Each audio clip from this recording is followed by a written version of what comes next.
minutes. 10, 9, 8, 7, 6, 5. All three engines up and burning. 2, 1, 0, and liftoff. Oh, I started that too early. G'day everybody, it's Mark from Cricket Bat Info. I'm just going to turn off this monitoring. That's going to get really annoying very fast. And welcome to the stream. Thank you very much for everybody who supported me for, 5 years I've been doing videos. 10,000 subscribers. It's been a long, hard slog. A lot of learning. A lot of people reaching out to me, answering a lot of questions, getting a lot of things wrong, making mistakes, improving. And I hope you find that, you know, where the channel is at the moment, I'm sort of getting to the point that I'm actually happy with what I've actually producing now. I've seemed to feel that the quality is getting much, much better. I'm looking at all the people who are saying thanks at the moment. I will get to you. I'm just doing the intro. I've got some notes for myself, and the notes basically are don't forget to draw the bat, do an intro. Yeah, that was pretty much it. So yeah, I'm really well prepared today. I've been doing so much to get this stream ready, as far as liaising with different bat makers and getting them to do videos and editing those and putting them together so you can watch those today during the stream. And there's about probably 9 different videos. I didn't get every single question answered by people, and I have no ill feeling towards the bat makers. They are very busy people. You know, they actually do a hard day's work to get their orders out, and they're trying to put food on the table for their families. So we'll get to them, if not today, we might get to them later. I do hope to actually do something now with the channel, now that I've got all this sort of infrastructure set up, which is to mix up both reviews when they do come in, because I hope you all realise that what I actually do is I review bats that people send in with their own money, and also bats that some brands send in and they pay for the return leg. I don't charge ever for the review, and I also don't give them a peek at what's going on. You know, you basically send me the bat, I take a bit of time to do the filming, put it all together, and then I actually leave it until the week just before it's going to go out, and I edit it that week and put it out on Sunday. So that's basically been the sort of the format, and slowly but surely I've got better at it. But where I do want to go is something that I tried to do a few years ago, but I just didn't have the setup, which is to have actually interviews with bat makers and maybe players if they're interested. Go on some software, get it to record both me and them, and be able to play that back to you. Maybe even in the future do that in a live stream. I'll just quickly go to some of the things that are being said at the moment. I'll just close that, and we've got Thomas said good luck to everybody, and then he also added a beer mug, called me a legend. Daryl Chandler, you said, hey mate, congratulations on the 10,000. I'm looking at this screen because that's actually the one that I select from. I've got this arse about, haven't I? I should just drag that over to that one. So that's further away. I'm going to mess up that name. Shah, he says, congratulations on the 10,000. Learnt a lot from the channel. Well, I hope I haven't taught you how to bat, because that would be bad. Steve Day says, all the best, love your channel. Thank you very much, Steve. Thank you to everybody. You are the people who make this channel worth doing. You're the people who interact with me, the people who give me feedback, you know, and tell me that you're actually out there watching. It's not always about likes. It's, you know, I can see it on the analytics of when things drop off, and you know what I can do better at and whatever. It's dry content. You're literally reviewing a piece of wood. So to try and make it interesting, I've tried to mix it up with my variation of humor. You know, like I'm a 50-year-old bloke, so I can't really connect sometimes with the 20-something. So I do apologize if they're all dad jokes and just go over your head. But that's just the way it is. Thomas is still there. Here you go. Keep up the good work. Congratulations. Next one. Well done, mate. Great work. Thank you, everybody. I really appreciate it. And Stuart saying congrats on the 10,000. Glad to be here with you to celebrate. Great, guys. Thanks for watching. I really do appreciate that. And firstly, congratulations on reaching 10,000. Love your work, mate. I have a question for you. How can we send a bat for review? It's a very good question. Inside the description of every review, I'll leave all the links and any sort of disclaimers or whatever, you know, just telling you what the whole thing's about. But I also put in there the links to me. So there's Facebook Messenger, there's Instagram, and I've just joined Twitter as well, Cricket Bat Info on Twitter. So, you know, like Twitter might be probably closed in about 2 weeks' time, the way things are going, but yeah, I'm there now. I come in at the end of it, you know, once people have turned off all the lights in the dance floor and the music's gone off, I arrive. Oh, hey, where's the party? No. So, what else we got here? We've got... I'll come back to a few of these. Now, let's get into it. So, I do have a whole bunch of videos I want to show you. And firstly, you know, I said thanks to everybody, all the viewers, people who are sending the bats, the bat makers who I interact with, who I can ask questions. Sometimes I get it wrong, you know, sometimes I'm completely off with my observation and I ask and I find out, you know, was I right, was I wrong? Remember, I'm always reviewing a bat. I'm not reviewing the whole manufacturer or the particular model. You know, every bat can have variation. I know some of them put them through copy lathes or they CNC manufacture, but even in those bats, I've seen variation. So there's always variation once they go to finish and do all those type of things. And it's actually the block of wood, you know, a piece of wood, if I can put my hands here, has different density throughout the cleft. So it can actually be one that's slightly heavier at the bottom or slightly heavier at the top. It just feel different. So you have to always keep that in mind. I want to thank my friends. So firstly, I've got John O'Knight, who's been with me from the beginning. He's always been real good encouragement. Pete, who you've seen do the memes in the past on the Facebook page, him and I are good mates and we get together every other week and he'll come around and have a look at the bats. I'll just sit back and let him just sort of look at them, and I do actually my opinion and my observations on the table. So I'll check them for damage. I never even look at them, but Pete will sometimes, if he comes over, I'll let him have a look. Oh yeah, go and have a look at that. And it helps me to have perspective because sometimes, you know, like it's a challenge. So, you know, you challenge, even while I'm doing the review, I'm thinking, oh yeah, maybe that is right or something like that. So it's good to have somebody to bounce ideas off. And Pete was the one who sort of encouraged me in the beginning to say, why don't you do the videos? Like, you might have 600 or whatever, and here we are at 10,000. So, and if you remember, those videos were pretty rough. I'm not even going to go back and watch them. I also want to thank the clubs that I've played for. Hectorville, 25 odd years, 260 odd games. Golden Grove, Craigmore, and now Athelston. They're all South Australian clubs here in Adelaide. So I've played throughout. Started in Adelaide suburban cricket with Hectorville, and I think I played over 100 games there on hard wicket. Then we moved to turf, ended up with 250, and I think 200 and something of those were 2-day games.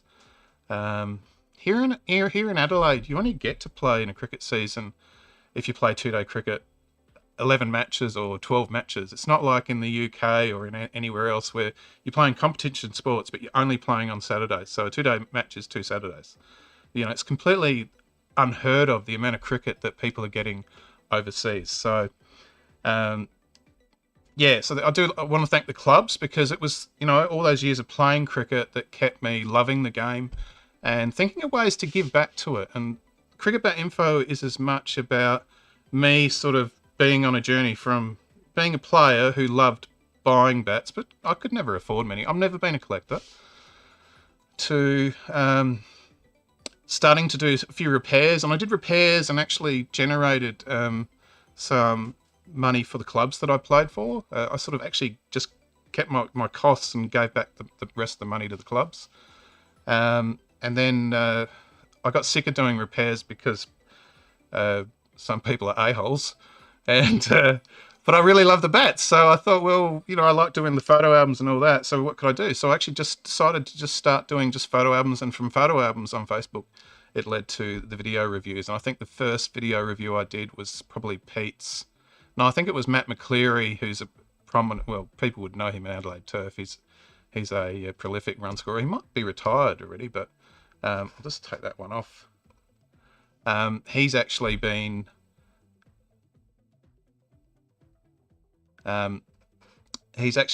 watching. So he provided me the 50 plus. I'm looking at the screen. I'm thinking, oh, hang on, is that still working? Oh yeah, it is. It is. And then Pete gave me his XP80. So, you know, like, oh, it was worthwhile putting it on video. And then I thought, well, why don't I just record these videos for prosperity's sake, to make a record of all these bats as they're released, or all the bats in the past. And that's sort of what it has been about. It's just been about capturing a moment where a great bat comes in, or even, you know, it doesn't have to be a great bat, just to capture it and present it to you and give you my feedback on it, and have it there for everybody to watch. And slowly YouTube's algorithm and compression will turn it into a big chunky Minecraft piece of mess. Get back to some comments here.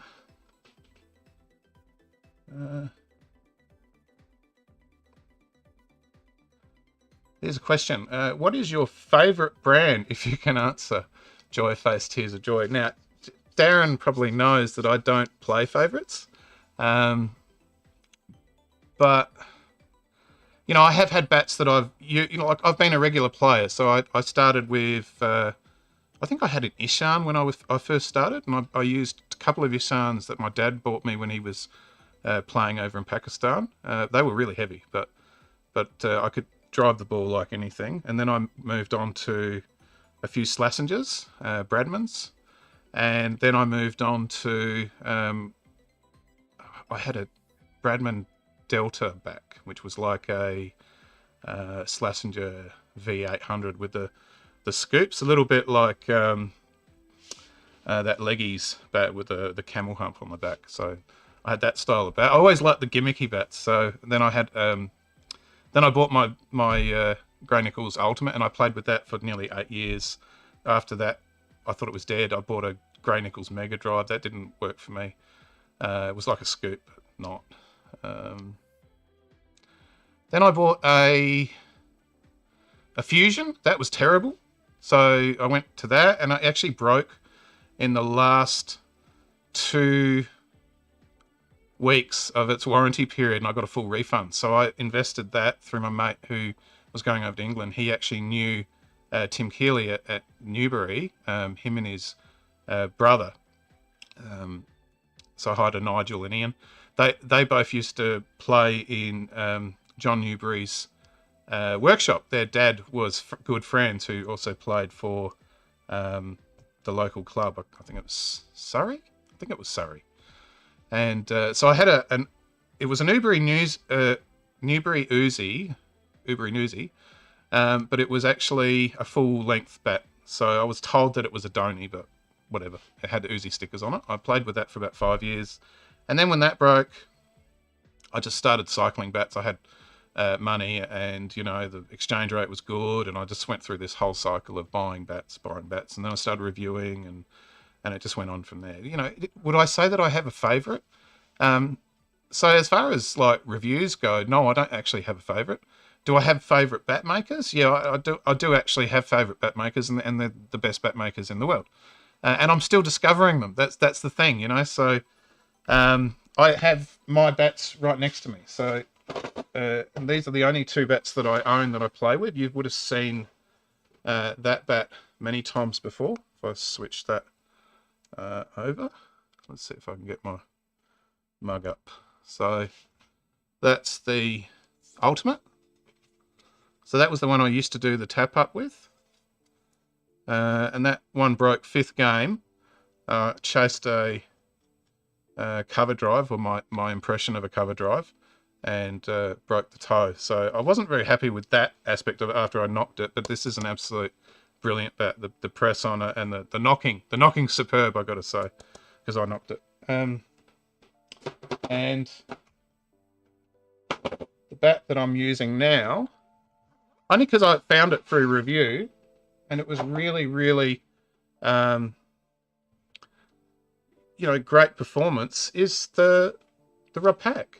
Now, I reviewed one like this, and I didn't mention my mate's name, David. David, thank you very much. David, you've sent so many bats through the channel, and this bat here, David actually gave me that. That was a gift, so that's why I've never got rid of that. There have been some bats that I've swapped with, and others that just didn't work for me too heavy, but that bat I've kept.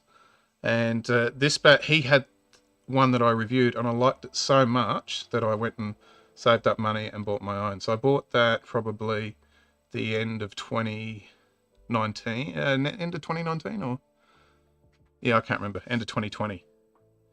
And so I've had it at 5 games and made about 100 runs with that. And I haven't played cricket since March last year. I had my first net session a few weeks ago. Probably with COVID, I won't be doing a lot. And that's a good segue, actually, to... I'm going to start my video content. There's going to be videos today as part of the stream. And try and get this to work.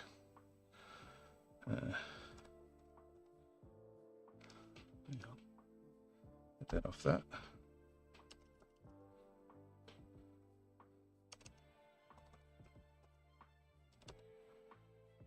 Okay.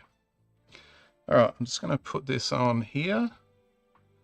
And I'm going to stick my mug here. No, I'm going to go down here. Actually, I'll use this other thing here. I'll shrink myself down a little bit. I'll take Darren off. So much to do. And we're going to play the first video that I've got for you today. And that is this week's trip to the zoo. So you can get to introduce myself to the people I want to thank the most, and that's my family. So this is my family, and this is Adelaide Oval. G'day everybody, it's Mark here, and I'm at Adelaide Oval today, going on an excursion with my daughter. That's it behind me. Just show you a little bit of Adelaide while I'm here. Let's see if I can turn this around. So I'm just on the banks of the Torrens River, and Sky City behind it. It's not a big city, not very tall. It's never had buildings much more than 24 stories. Convention Centre, this has all been redone. This is the Adelaide Oval here. A whole bunch of school kids, including my daughter, coming in today. So we're at the South Bank, and they built this bridge. The AFL paid for part of it, over the Torrens, and that leads up to south gate of the new stand of the Adelaide Oval. I'm just sort of getting used to this, and they're taking us in as a free excursion to meet people, to meet players from the South Australian cricket team who are playing Queensland this week. This is my wife and my daughter, Jasmine and April. Say hello, Jasmine. And that's April there. April, you excited to go to see the cricket today? She gets overwhelmed by lots of noises and that, so we're going to cross the road and get across here.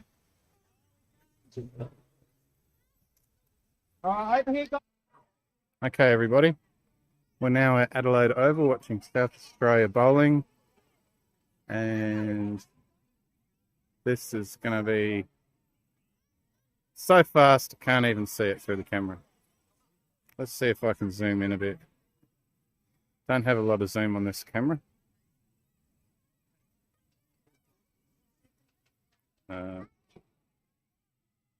So there's the score up there. Agar is bowling. That's him there. And Burns is on 49 and he's batting. So that's him there.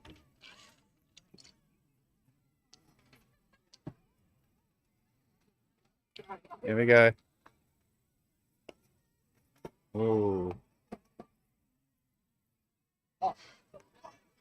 and I'm not going to do the whole game, but I just wanted to prove to you we're here at beautiful Adelaide Oval with a bunch of school students, chapel stand, riverbank, Mark Rashudo, Ross Williams, no relation, Max Bash here, Jack Bodie, Gavin Wanganeen, Sir Edward Smith stand. I don't know what's behind me. Oh, of course, it's the Donald Bradman stand, and that's the players area there. That's where they hang out.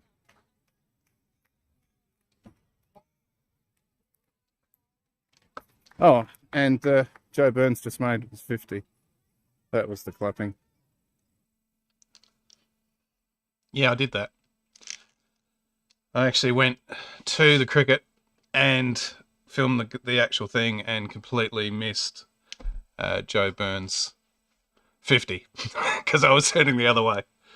Which is just like being at the cricket for anybody. You're always looking the other way when something happens and you hear somebody clap and you go, oh shit, yeah, whoa!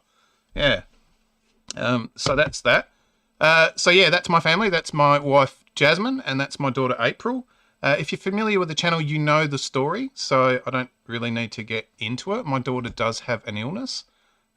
She's a very special girl. And one of the things that I do always have on the table, and I've told you this before, is that unicorn. That unicorn is a reminder for me to keep it real because, you know, you can't always chase unicorns. And also that that my daughter's always with me. So that's that. Now, I did get a lot of questions in the lead up to this from subscribers who asked for me to, I asked them any questions you wanted to ask Bat Makers. Now, I do have a series of those to show you today. And before I do that, I'm going to get through a few of these questions. The answer to the question, do I have a favorite brand? No, not really. I'll use the bat that feels the best, that picks up the best, and that pings the best. And that's what you should do. Don't get worried about how much a bat costs or how many grains it has. Yeah, I do have a preference. I like sapwood. But I've used bats that have both. I do apologise if I'm belching a little bit. We had chicken koftas tonight and they're repeating on me, so sorry. Let's get some of these up. So, Nikki. So, Nikki, this is a long one, so it probably doesn't fit in. Let's see if I can fix that. No, that's not how I do it. I don't want to move the whole thing. There you go. So, healthiest congratulations, Mark, sir, at Cricket Bat Info for entertaining us more than 10,000 cricket equipment lovers. Thank you. Always love to watch your reviews. Feel like a mechanic working on beautiful willow. Yeah. Well, you know, I get to actually kick the wheels of the car before the owners go out and drive it. I don't even get a test drive, but I'm not here to sell you the car, so I can be quite candid about what I think about bats. But I always love, you know, the amount of work that goes into creating a cricket bat to get it to a certain performance level. You know, the amount of creativity involved in it and the repetition. You know, if somebody's hand making a bat, I don't even mind the CNC stuff from like B3 and GM. I'm not that narrow-minded that, or not saying you are, but I'm not fixated on who made the bat. But I do love bats that are well made, and I like to see, you know, what goes into them. You know, so I'm always peeling back the grips and all those type of things. So thank you very much, Nikki. You actually comment on a lot of videos, and I do enjoy replying to you.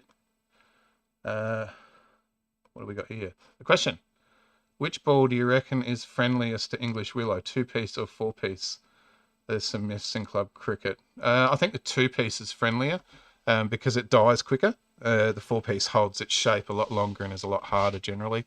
But that said, I think the Kookaburra ball is the nicest on cricket bats probably, period. I think SG not far behind it. The Dukes, and I haven't had readers in, or those some of the rocks that come out of certain places with other brands' names on them. definitely, you know, they're the ones to avoid. They're the bat breaker balls, you know. So I'm not saying the Dukes are. I'm just saying that the bat breaker ones, the ones with the, you know, they're pretty much all cork, maybe with a bit of lead in it or something like that, to make it weigh 152 grams. But just let me adjust myself. Put new wheels on my chair and I'm sliding all over the freaking joint. So yeah, 2-piece, I reckon. Yeah, I've opened the batting for a long time, and definitely the 4-piece felt harder. But the two-piece swung more, but after about 6 overs, it just died, and you know, you had your merry way with it. Jono, congratulations on 10,000. Thanks, mate. I'm glad you're actually watching. You can tune out now. Yeah, Jono's the person that I ring every now and then to whinge to. And he's sort of like, oh no, it's Mark again. Jono was very supportive when we did the Discord channel. I actually went off of that, but Jono's still running it. But it's no longer associated with Cricket Bat Info or me. I sort of felt with that it didn't really align with my goals. It became more of a place for selling bats, and I'm more about you know, finding out about bats and displaying them and things like that. So, you know, it was sort of more of a lads getting together, and sometimes they could be quite annoying, and so could I. Chris Dunn, thanks for the channel. Still has his 1150 gram Damien Martin Schlesinger V100, 1150 grams. That's 2.8, or is it? I can't remember. I think is it 1050? Yeah, 1150 is about 2.8.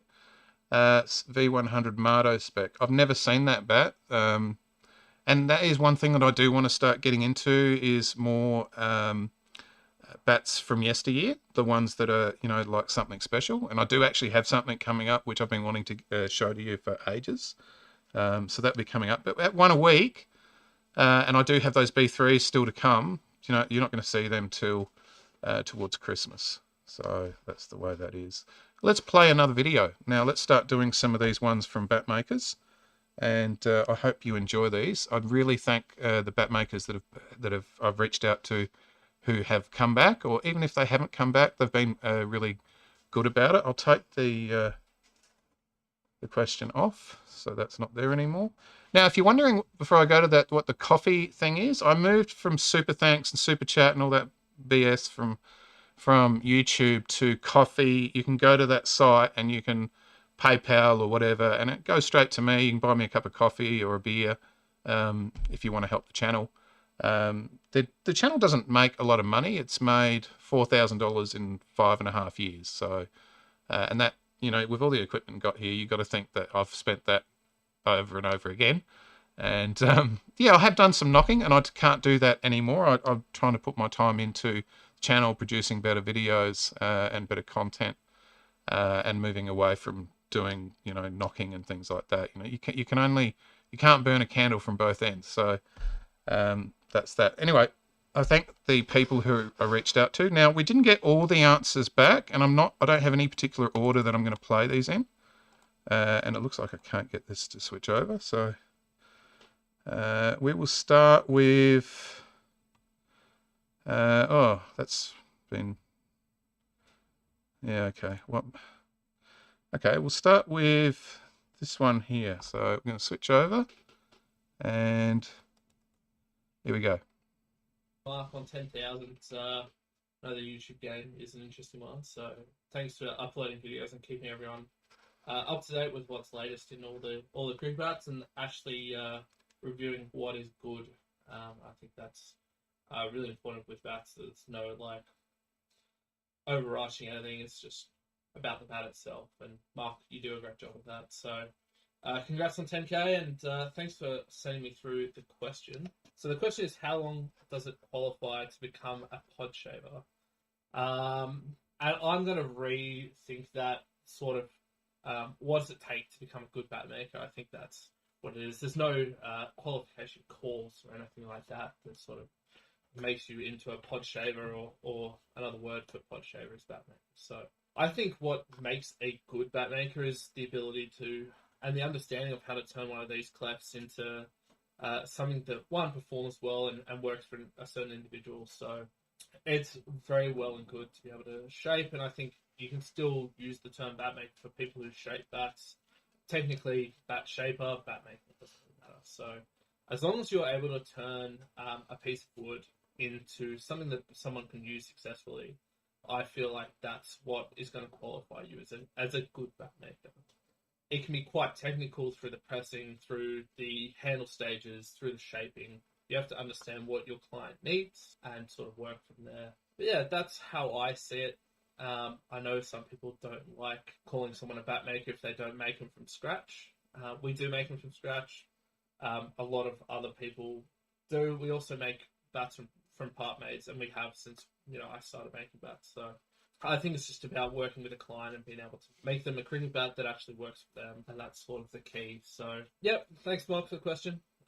Hopefully, here's to another 10,000 and another 90,000 after that. Maybe another video at 100K. Thank you very much, Josh. 100,000? Yeah.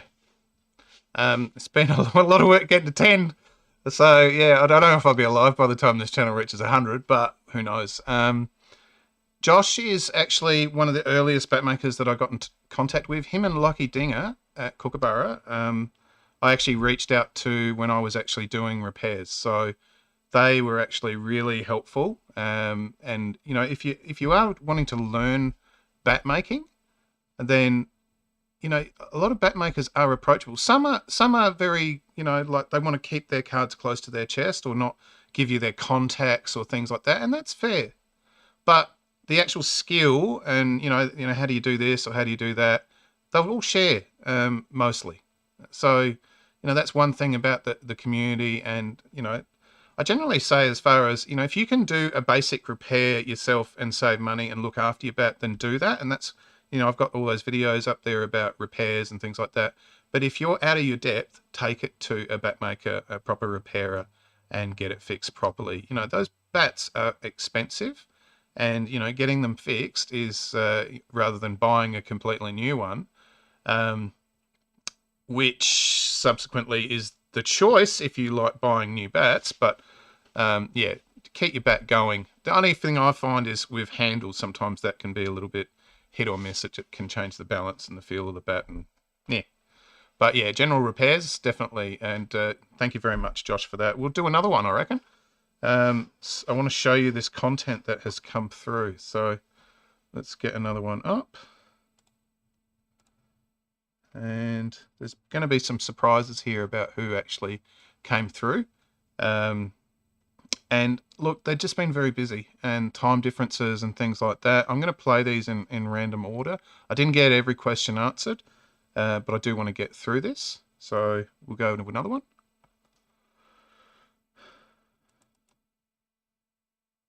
Willow manufacturing Cape Town. Got Jono Bird here, just picking up 2 of his bats. Jono's bats are around the 2.8. He still feels he can have them heavier going forward. These 2 bats, believe it or not, weigh the same. So that's your old school one, your new school. So we're going to talk about the changes. No, Jono, thank you. And let me know how they go. If you still want heavier, we'll make them heavier. No, I think that's perfect. I mean, I'm happy with the weight, happy with the pickup. Okay. Looking forward to hit a few of them. I've got to do a video on handles and the changes in handles over the years. Yours has been built up for you, especially as a left-hander, going across. And you've always loved that. I mean, since you were a young boy, you used to like using that. Yeah. No, I enjoy it. I don't know, the feeling in my left hand. Just gripping in, like feeling a bit deeper into my hand and the grip. So I've been batting with that since, Dave mentioned, as a young boy. Yeah.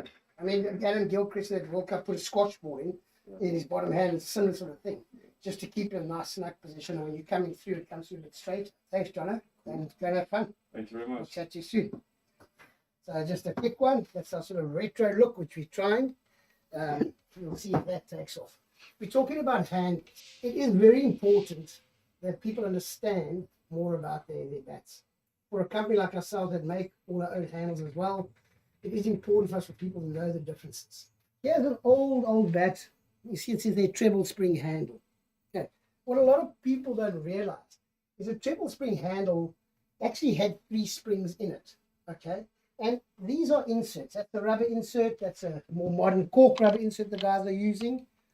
But these handles actually had springs in it. So these handles would have been made. This was made from 12 pieces of cane, and then those would have been put into the handle. One there, one in the middle, and one lower down, being a 3-spring handle. Okay, they also did a 5-spring handle. Now they stopped doing that years and years ago, and people have just called those inserts springs. Is 3 inserts better than 2? No, I don't believe it is. But that's all in how it's made up and the flex it's got. Okay, the most important thing about a handle is that in the shoulder here, where it joins the bat, you don't want the handle twisting. So that's a really good handle we made up here. It's got 2 rubber inserts on the outside, a cork rubber on the inside. And I really like this one. It flexes nicely and it doesn't twist lower down. So it doesn't cause cracks through the shoulders here. In about the 70s, Grays came in with what they call a steel spring handle. It was a small little piece of metal, probably about that long, which they put into the handle there. Now, I think they stopped doing it because the handle started breaking higher up, or they found it didn't have an effect. So guys have tried different things. I was with Peter Kipax years ago when they were making carbon fiber handles. I think it was through Malik. But where they struggled was to actually glue them in. You might remember Matthew Hayden a bit later using the grey nickels. Okay, he didn't like that. It was far too rigid. It sounded horrible. He used it our old nets when I owned DNP, and it was terrible. So it was a big marketing thing. Never worked. I still believe you need a decent amount of flex. They did a test with Lance Klusner with a ball coming at 100 k's per hour, and it moved 16 degrees in that shoulder area. So it has to have some sort of flex. If they wanted a stiff one, they would just put a normal piece of cane like that in. They just run the cane and put that in. I know Gunnar Moore years ago, his junior bats used to just be plain cane like that. Okay? Then there are also rubberized ones. As I say, we do different inserts with different sort of flexes in them. We just make sure that whatever we do, they do not twist at the bottom. Okay. The biggest problem I find from the Indian manufacturers is a lot of them are just making too many bats, you know, and they're not giving their handles enough time to cure and dry, and therefore they've got to put nails into the top of the handle here and here to prevent it from splitting open. But that also means that they're going to be twisting and breaking through that area very quickly. So I really hope they sort it out. You know, FC Sondi in India make a fantastic handle. They were set up by a few English bat makers years back. I know the last one to have a big impact there was Julian Millichap. And I mean, I know he used their handles for years, and a lot of companies still do. And they make a really good handle. I personally think the stiffer one is nice if you want to have a thin handle, so less chance of it breaking because of the laminates. But when it's thicker and too stiff, my problem is I think that when you hit one at the bottom, that whole piece is just going to shatter out. Anyway, that's my opinion. But come through. Handles are made from Sarawak cane, Sportsman Now cane, and this comes from Indonesia and Malaysia. It's actually a vine that grows around a tree. And when it gets to 3 meter length, it gets cut. We'll cut it into sections.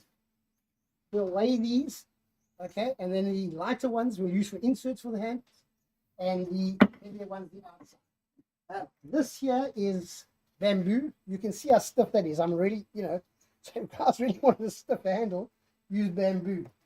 Compared to your cane, and let's find a piece that's similar thickness. These are for sort of making up some 12-piece handles. But you can see how nicely that bends. Whereas that ain't happening. 2 weeks later. Hi guys, Dave here, Black Widow Manufacturing in Cape Town.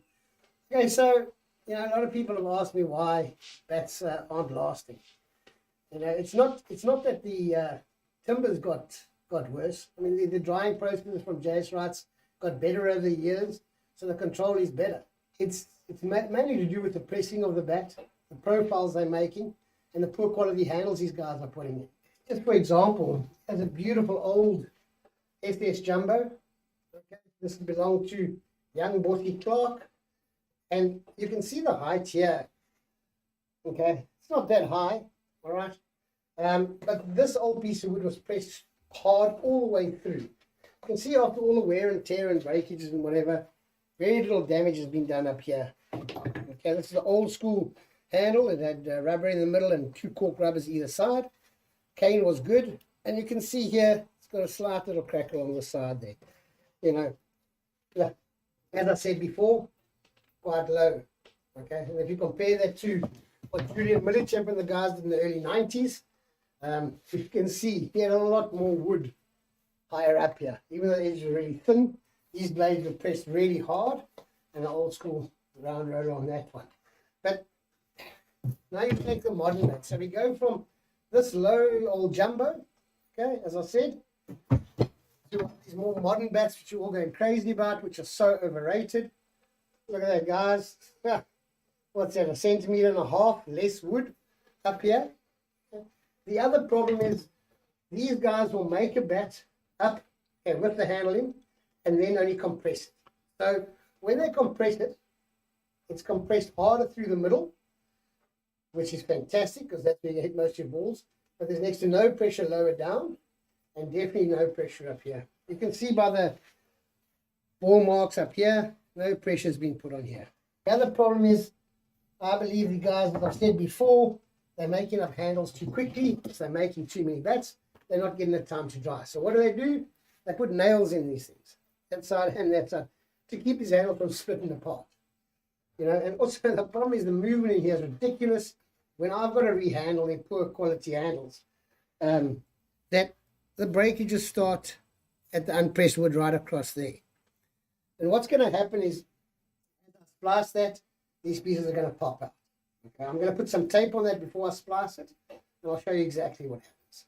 Hey guys, so we're going to rehandle this bat. Nice piece of wood, ruined because it hasn't been pressed properly, and also had a poor handle put in. Anyway, let's tape up this area that I spoke about, the pieces coming out, before I bind it. Now, as I say, the issue with doing rehandles is everyone splices differently. So I'm going to change the setting because I want to splice just past the old handle and make sure there's some fresh wood there. But, you know, I don't want to take too much off. We still want to keep as much wood on the edges here. So I want to get really close to that. So let's just splice this puppy and let's see what happens.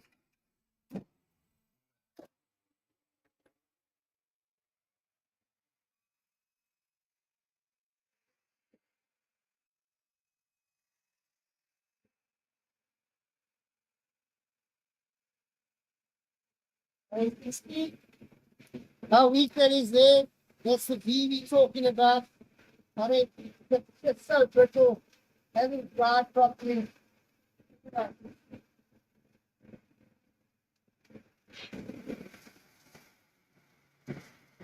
So you see it's nice and clean here. But look what's happened over there, guys. Those are just breaking off. Okay, as soon as I take this tape off, those pieces fall off. So it's like a jigsaw, you know. Do we put those back, glue them back in? You know, some people might. We're actually going to take this down now, okay? And then once we put a new handle in, we'll put some more cane in there to build it up to make sure that it lasts. But yeah, so sad. Such a nice piece of wood. Just poor pressing, poor handle. Several days later. So we're rehandling this old bat. But this is a classic example of what you've got to look at. A lot of people are buying bats online or going to specialist cricket shops, okay?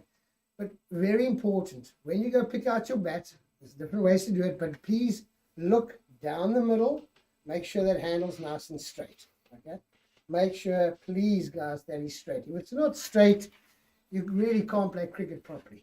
And just for example, what often happens is the guys are in a rush, and as I say, they seem to be making far too many bats, and the quality control's not there abroad. So often what happens is the guys will put the handle in the wrong way around. Okay? And if they've done that and their splicing is not good, look what happens. Okay? You can see how skew that is. All right? The amount of new bats that I've seen with skew handles is actually frightening. And as I say, just really shoddy workmanship, and nobody doing a decent quality control over there. So please, guys, look down the middle, make sure it's not skewed like that. But look at that difference, boys. There to that way.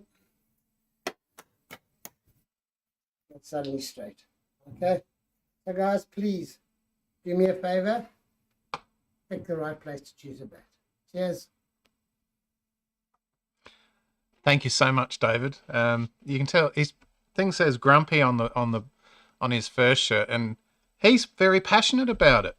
You can see somebody who makes his own handles, and he makes his own bats. He's based in South Africa, and he knows all the things that go into making a handle, and he also does the repairs. And I can imagine that many people who have to do repairs on bats that are potentially substandard, they would get very frustrated. And he's giving you as much information in that video. That's why I played it through the whole entirety that you could imagine. That was really, really well done, and I do thank him for his time. That was such a good video, really educational.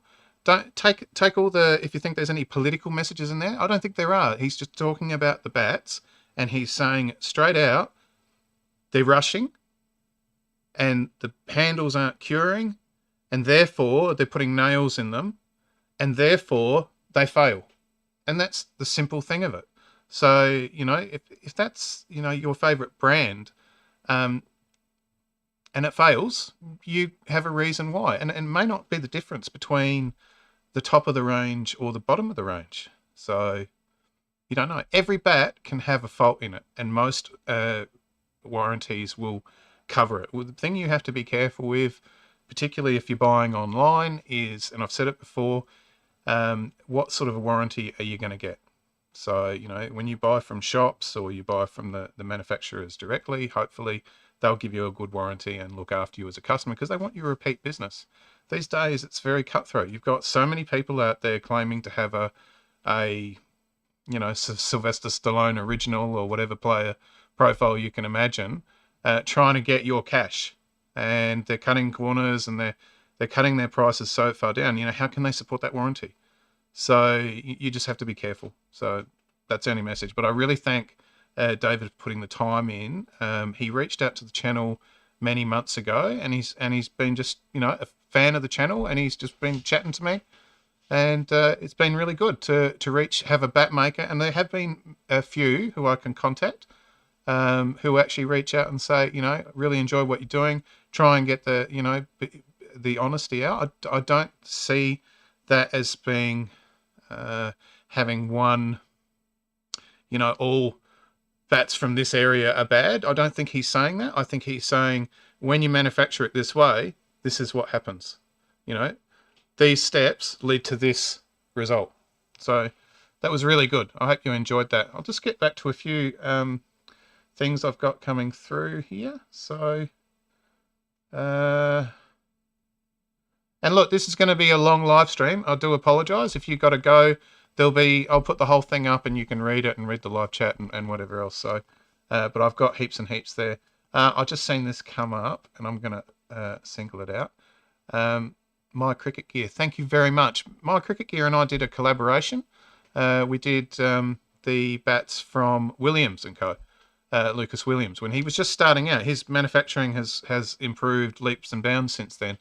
But we both had different opinions, but we both try and do the same thing, which is present our opinion on the bat in front of us. And he does it on Instagram. He's based in the UK, and I do it here in Adelaide, based in Australia. So, and he does get a lot of content through too. Thank you very much, Kevin, for being with the channel. I do always appreciate our banter. So, yeah, and you know, I encourage you to go and have a look at other reviewers too. So that's cheerio to My Cricket Gear. See the difference when I edit things? I can, you know, all the fumbling about and the wordiness I can edit out, so it's a quicker video.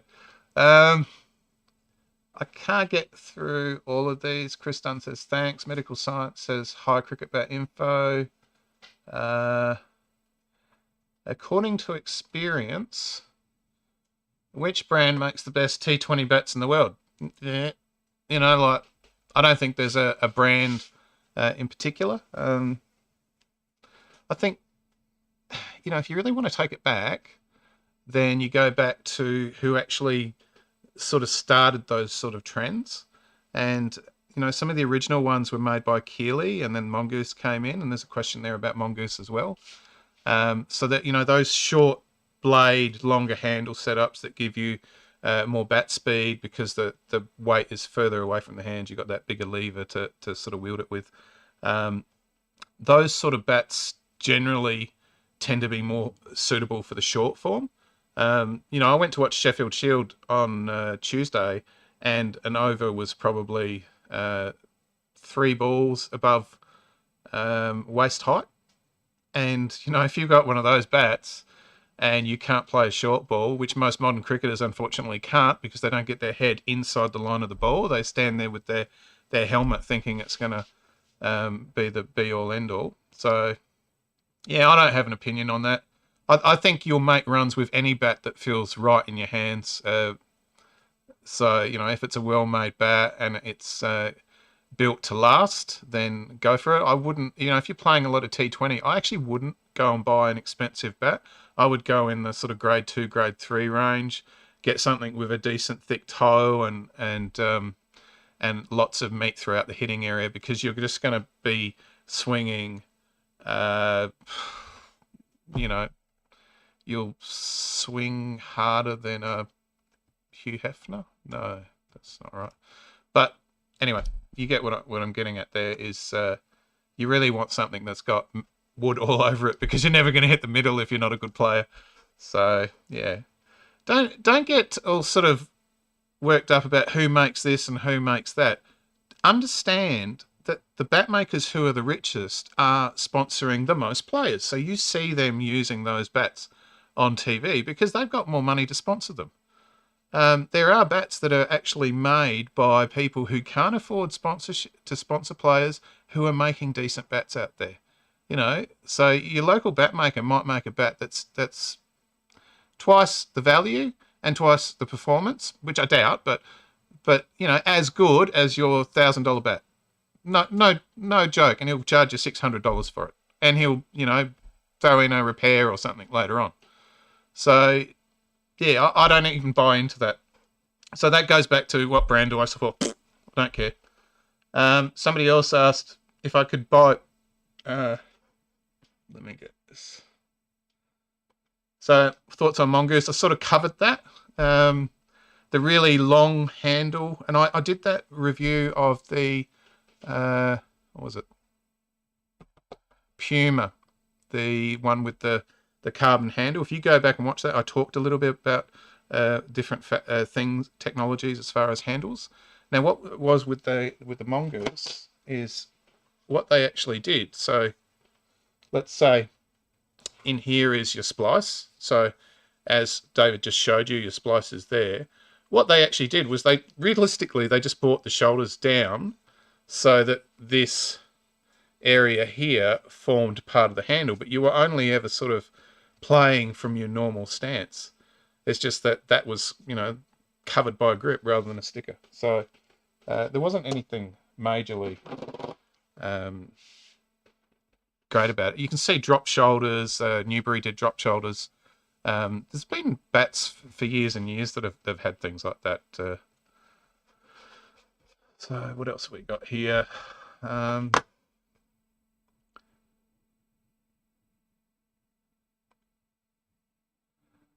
Congrats on 10,000 subscribers. Thank you very much.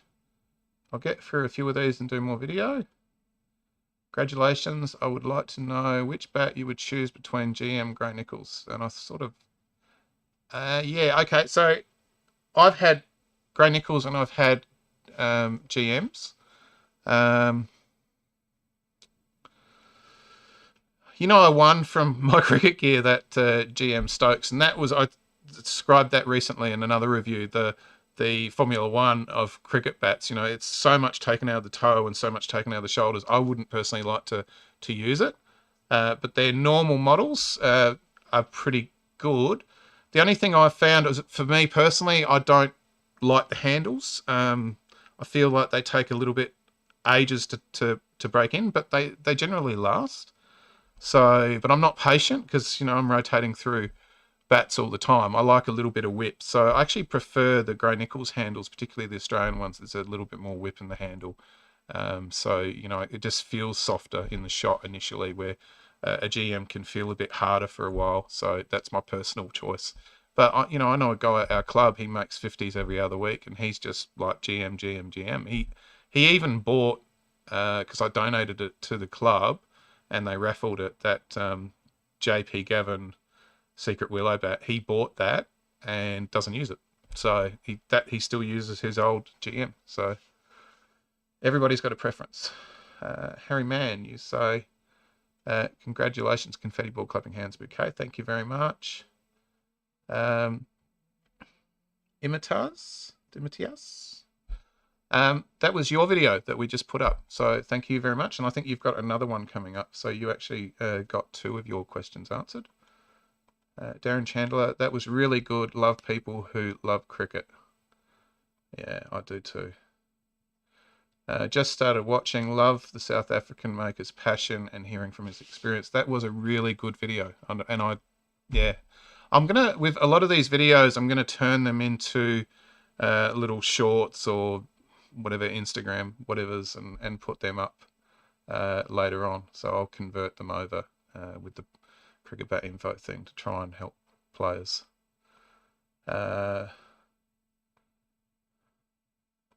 Lever and wood bat is good. I think he means laver and wood. I think laver and wood are very good. So I've actually had a few. But it's the same thing with GMs. A laver and wood is built to last, so it's a bit harder, and you've got to adjust to it. But why don't we go and hear from the man himself, because I've got a question that he's actually answered. So let's segue straight into that and see if I can get my computer up. Hang on, technical difficulties. Every time I go to use it, I have to put the damn password in. Now, I might actually bother to put it in full mode this time. Here we go.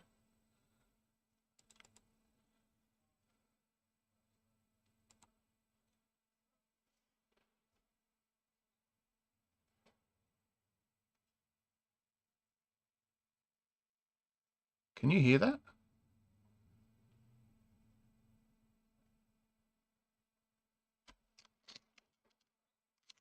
Hang on, technical difficulties.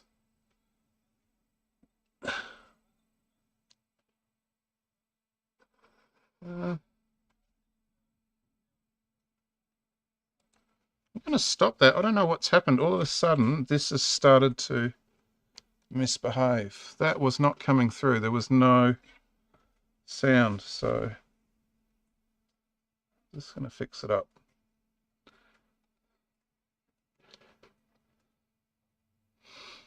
Try that again. Maybe because it went into sleep mode. We'll give that another go. So we've got a few questions that have been asked. So we've got the first one from Marshall Taylor. The question is, what makes the bat ping the best? So effectively, there's lots of different things that all contribute to that. But effectively, what you're trying to do to achieve is the pressing. The pressing is what really makes the bat work, and that's quite crucial to get right. And so that's where the bat maker has to work out what the grain structure is in the piece of timber, and then be able to press it accordingly. And so as you're pressing it, you're actually testing it each time. So you test it with a mallet. You're looking for that real crisp noise to actually give you an indication of what it's doing, and also the actual way the bat is the mallet is rebounding off the bat, so you should get a good ping there. So that's the main one. The next one, should you prioritise high spine or edges? So really there, you've got a couple of different things. So you can go something like this, which is what we call our special profile, which has bigger edges and the spine. But yes, the spine is what makes the difference on the performance generally. But the higher the spine, the better the performance. You don't need to worry about the edges so much. And you can see here, you've got a couple of contrasts there. This is more the classic profile, and this is more the special profile, where you've got a bigger edge, but both of them ultimately have the same height and spine. The other question was, does concaving the bat with wider edges reduce the performance? Now, concaving does change the bat's weight, but effectively it shouldn't reduce the performance, because you've really got, it's the mass of timber that is the key, and that higher spine. So as long as you've got that higher spine, your performance should stay there. So hopefully that's worked, and hopefully, Marshall, you've got some answers there. Thank you very much, James. He actually did 3 videos, and 2 videos they came through today. So I just quickly edited those. I've been editing all those videos and removing all the noise. So yeah, a laver and wood, as you can hear by when he strikes that, there's that metallic-y ping. They're a lot harder. So, and they also knock them in as well. So that takes a little bit of time to play in, but I've seen with my own eyes laver and woods absolutely cannon the ball to the fence. Like, just, you know, the harder they're in, the more rebound you get off of them. So it's not, you know, that you would have probably, it's best that I let the next video speak to pressing and rollers, and then I'll go a little bit more into this. So we'll just switch over to the next video.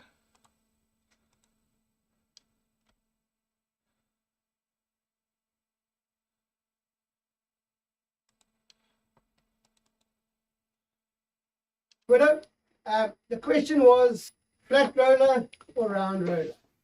Well, I heard a ridiculous thing on the YouTube the other day about how AB de Villiers loves the flat roller because at the last second he can change his mind. Do me a favor. Nobody's that good. That ball coming at 140 k's per hour has got a second to change their mind. Don't care how good they are. Not even Commercial Herschel could do that. Anyway, the flat press roller, as far as response goes, pretty much the same out the middle. The problem is when you mishit the bats that's pressed with the flat roller, it's going to vibrate a lot in the hands. And if you want to hit a ball to or straight, for example, and hit the edge, the bat's going to turn. That ball probably won't come off the bat so nicely. So I still love the old school round roller. But the reality is most guys are going in between now. So, you know, pressing is the most crucial part of making any bat. And that's where all these companies, or a lot of the companies, are getting it wrong, in my opinion, because you cannot press every piece of wood at the same pressure and expect the same result. So, you know, we've obviously made up different jigs, etc. over the years. But let me just show you here on the rollers. So let me just have a little pass here. This is still soft pressed. And also soft pressed, that's boys. So overrated. Such a lot of nonsense. Anyway, so that's the flat one. You can see, let me just take the old school round roller here. It's a beautiful, beautiful blade, this. I want it to last as well. And we've got jigs made up so we can cut it perfectly. You can see that's the old school round. If I go to the sort of more modern one, okay, so it's still rounded, but you can see on the edge there how we lose a few little moles. And if I go to the straight one over there, you can see how much we lose on the edges. So with the round one, you're never going to have as big an edge. It's not possible. You're losing about 4 mil. But I still believe these respond better and will definitely last longer. Also with the round one, I've got more wood up here, so I can leave more wood in my shoulder. Anyway, lads, Black Widow out. So yeah.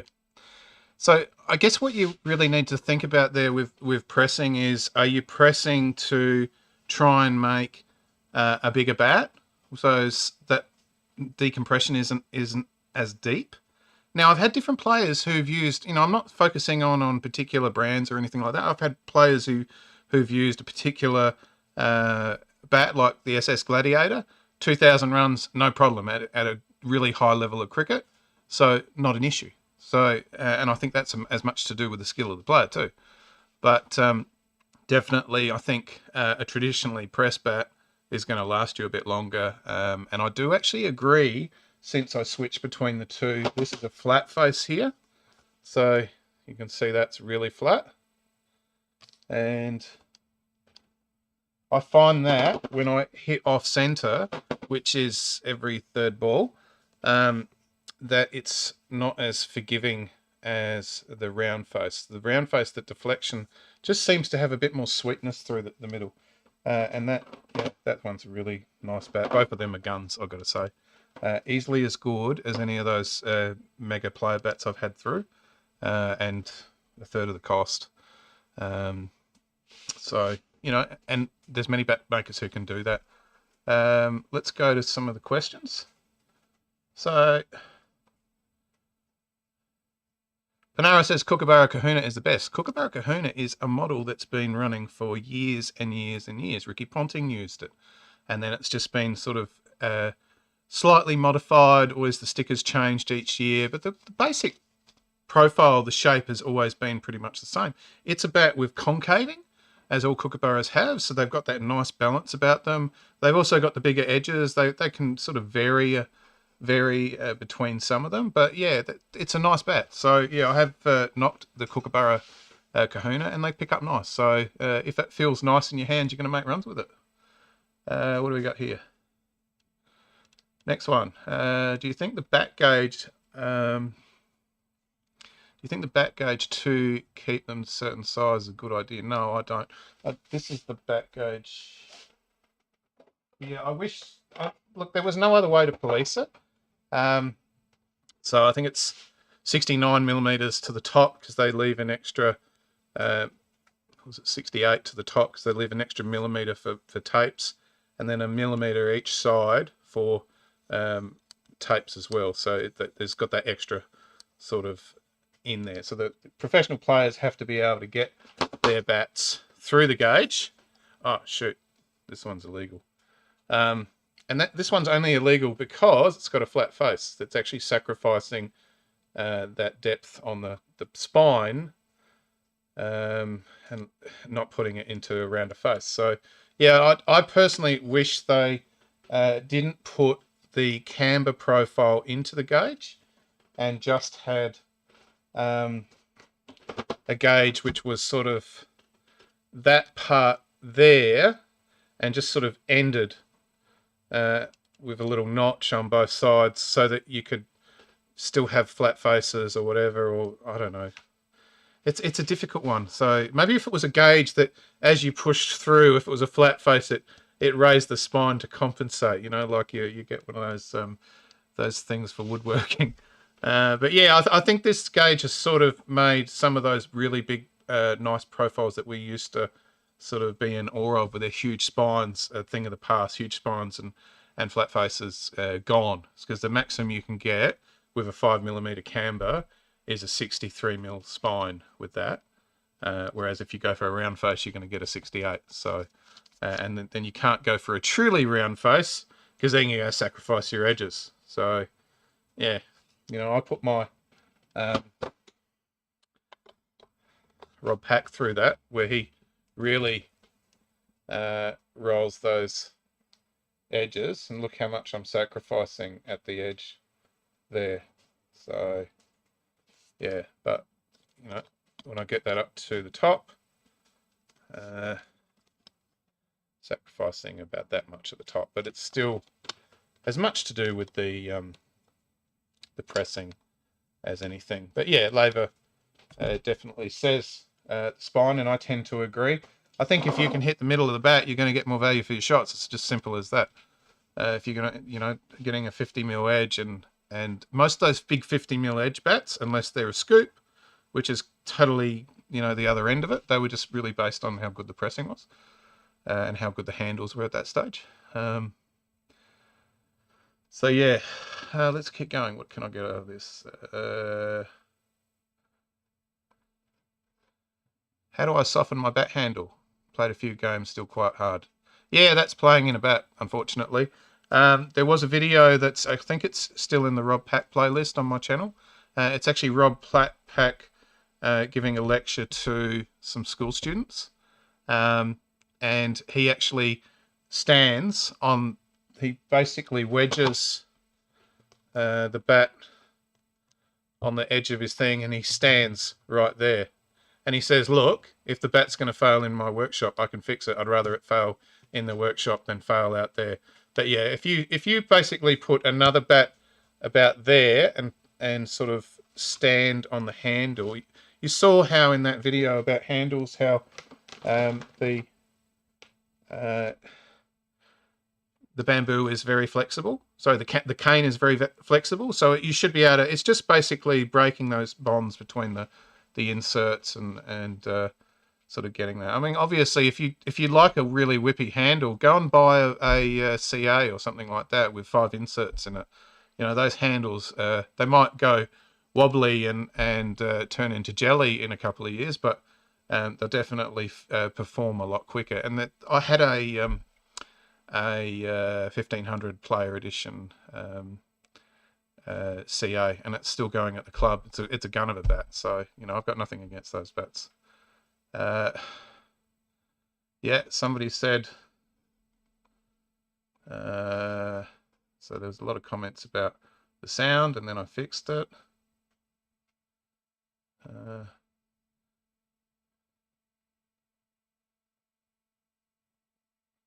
I don't know what that currency is, but I imagine that's not a lot of money. Probably not. If you know, the cheaper you make. Well, and the thing is that the bats in different areas are priced according to the economy. So you might find that bats that you can buy locally, which are you know priced 3 times as much in Australia, are actually the same bats. So you know there's that aspect of it. But you know when people manufacture down to a price, they downgrade the quality of the materials that are going in, and they cut corners potentially on the actual process. So you know you see a guy just sort of ramming bats through the bandsaw, not even looking what's thing. You know it might perform, but it'd be more to do with the willow, I would say, than the consistency of the bat. So if you're going to spend that, make sure you test them out with a hammer and make sure it's right for you. Those type of bats, go into the shop, test them out. World's most expensive bat. Yeah, SS Gunther. That's the one where you get a free bat to go with it, and a double leather case and all this type of hoo-ha.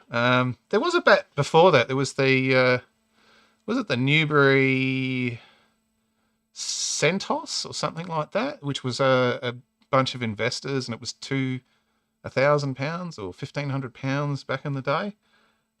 This one's nearly $2,000 or $2,500. Why would you even want to spend that sort of money? I call that a peacock bat. You know, that's a bat that should be like, you know, just sitting in the side there. It's not going to make you any more runs than the bloody one that's your net bat. It's definitely not going to make you any more runs. The person who's making the runs is you, not the bat.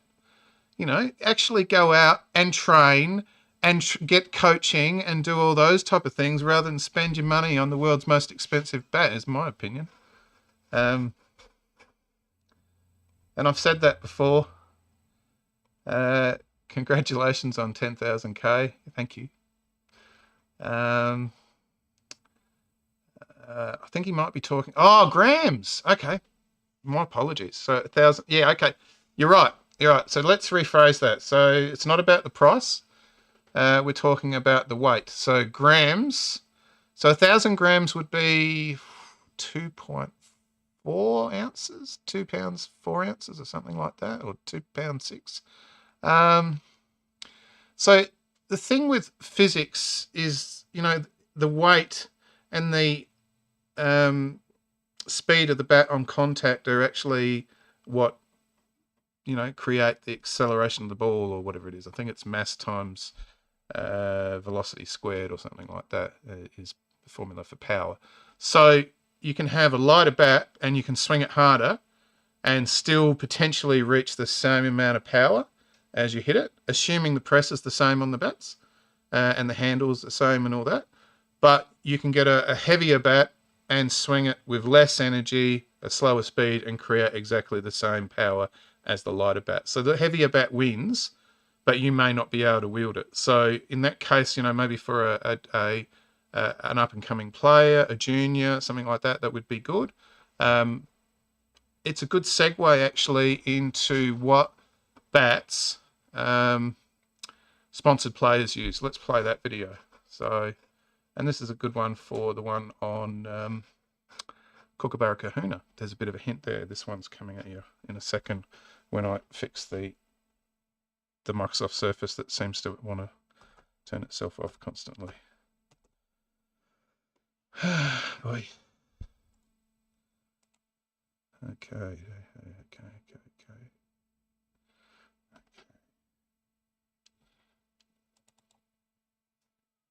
Hope you're well, mate. Thanks for getting me involved in the channel. The first question you sent across to me was in regards to our sponsored players and what weight of bat they're using. Obviously, we sponsor a lot of players across the world. I'm just speaking on behalf of the ones in Australia that I deal directly with. We've got a lot of male and female players now, a good mixture of both, and the weight range probably starts at around £2.6, and that's obviously in the female or the younger junior end of our players, and then at the top end probably maxes out at about £2.11. It's probably where kind of Glenn Maxwell sits. He probably uses the heaviest bat of all our players. Generally speaking, the females use a lighter bat. Some of them are using a slightly shorter bat, like a small adult length or a slightly reduced blade length with a standard short handle, but they're all sitting probably around the 2.6 to 2.8 mark, not really any higher than £2.8. Probably is due to, the size and strength of them. They're naturally probably not as strong as the men, so as a result use a slightly lighter bat. Key there is still giving them, a good performing bat that'll get them good value for shots. And I think one of the keys with junior or female cricket is you obviously want to use a light bat. You don't want it to impact your technique, but at the same time you want to have a bit of weight behind the ball to get good value for your shots. So that's certainly a key thing that we work through with our female players, to obviously make sure that they're using something they can manage and then they can swing, but at the same time also something that they get good value for their shots and still get a decent profile. And then our male players kind of starting at that 2.8 mark and then moving up to probably around about the 2.10, and then there's not many over the 2.10 range. Probably Maxi almost stands alone there. Yeah, and that's all again just due to the players' requests on their natural physical makeup or their feel, or potentially where they bat in the order. I think we tend to see guys that bat higher up the list. Just had Tim Ward in this afternoon. He's using around about a 2.8, but obviously opening the batting probably gets a few more short ones and maybe some of the other guys a bit down the list. So yeah, I suppose one thing I would say is in regards to bat weights is every player kind of has a different preference. I don't feel like there's a right or a wrong. It's just, what you feel most comfortable with. Just speaking to Wardy then, he kind of has gone with 2.8 to 2.8.5 because he wants to know that if he gets one at his head that he can get the bat up and get it away. So that's obviously just one example. I think the big one everyone probably talks about with Kookaburra is Marnus. He's sitting in between that 2.9 and 2.9.3 range. That's where he wants his bats to finish, so he's a bit more specific than others might be. But yeah, I suppose the key answer to the question is it's a big range and it varies depending on the player's preferences. So yeah, I hope that helps, mate, and I look forward to seeing how the channel goes with the live stream. So there you go, Glenn Maxwell 2.11, and openers are actually wanting to go in that 2.8 range because they don't want to get hit in the face with the ball. They actually want to hit it. So, and that is true for me when I was an opener, not when I was that good, but yeah, 2.875 was my sort of playing weight. Cross bat shots, cut shots and things like that. So yeah, definitely didn't want to go for a heavier bat. That was more something for the guys down the order who could, once we did all the work, then they could reap the rewards and make more runs than us. So yeah, everybody who's an opener knows that feeling. Now,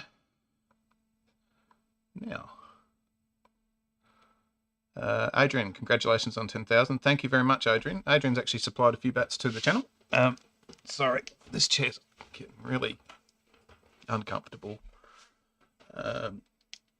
So yeah, he's here in Adelaide. So hi, Adrian. Let's keep going. Can you please talk about bat storage? We usually keep the bats in the bat cover and then within the kit bag. Does the bat dry out with moisture? So the general thing is in a cool, dry place is what you want to do. So don't put it next to the evaporative air conditioner. That would be a really stupid thing. Don't put it next to the other air conditioner that's going to sap all the moisture out of it in, the refrigerated air conditioner. So maybe store it in your garage or something like that. Don't, take your bat out of the car after you've had a game. Don't leave it on the windowsill or anything like that in the hot sun, especially in Australia where the car's going to get up to 45 degrees, 50 degrees. And I imagine that's the same in some other countries. Yeah, take your bat out of your car when you finish training and bring it in. I know that seems like a hard thing to do, especially if you've had a skinful after selection night. But yeah, if you want to look after your bat, you just basically got to store it in a cool, dry place. Dry is the thing, so you don't want to introduce moisture. You don't want to take any out of it. Wood is something that will both absorb water, and it's damaging to it. So we've talked about that. It actually damages the bat if water gets into it, and also if it dries out, it just becomes brittle and breaks. So yeah, that's that one.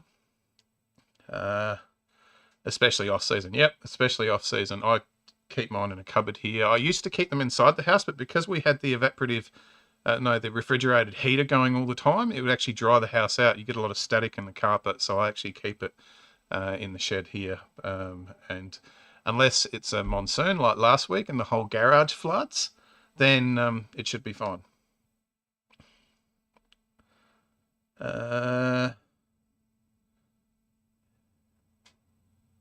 I don't know.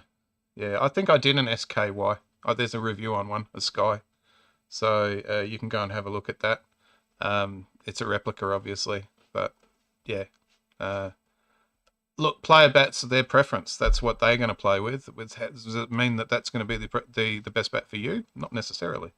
I did like the Donny. I liked the round shape. I liked the fact that it was more fuller, and it had a nice bow in it. I wasn't really fond of the Tendulkar. I find that a little bit on the too heavy side for me.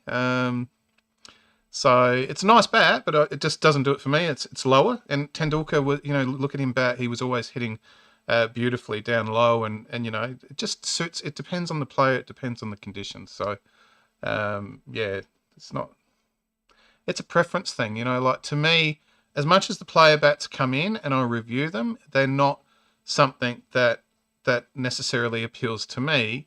I went through a hell of a lot of B3 bats, so you could go through and you could get them designed how you wanted. I designed my own ones and picked other ones that other people had designed, and I think I've probably had 9 or 10, and I really enjoyed that. So that was a good experience. And then when I did the Rob Pack, I just said to him, look, can you just make sure it performs? I want the handle like this, and I want the middle in this position, and I prefer sapwood, and that was it. And he went for it. So, and I want approximately this sort of weight. So, that's a good bat maker will make you a bat that's gonna suit you, and it might have a completely different profile. You look at some of the profiles that Stuart Cransbuehler gets out, really big, probably narrowed a bit, but really big and lots of wood through the hitting area. All those player profile bats also are the lighter density and potentially the more dried bats to give you that sort of visual thing. It doesn't matter to them because they're not actually paying for the bats. It breaks, they get another one. They repair it every other game. It's no big deal. Then the sponsor is playing for that. But if it's not good for you to have a bat that's going to be breaking every 5 or 6 games because A, you haven't prepared it correctly, or B, it's underpressed, or C, it just doesn't suit you, so it's getting broken. Mine's at the front door because my daughter went cane toad hunting with it. LOL, yeah, exactly. Yeah, I think when my daughter was well, she was helping me knock in bats and things like that. Which willow is the better, English or cashmere? English by a mile. Cashmere is replanted English willow. It just when willow grows in different conditions, it takes in the soil properties and the environmental properties of that area. So generally, hotter it is, the faster it grows. Where it needs more moisture, so there might be all different inconsistencies. I've knocked cashmere. It was okay, but I wouldn't say it was as good as the top English willow. It just depends, and I imagine it also comes down to the bat maker as to what their experience are using the different types of timbers and what they can get out of it. So yeah.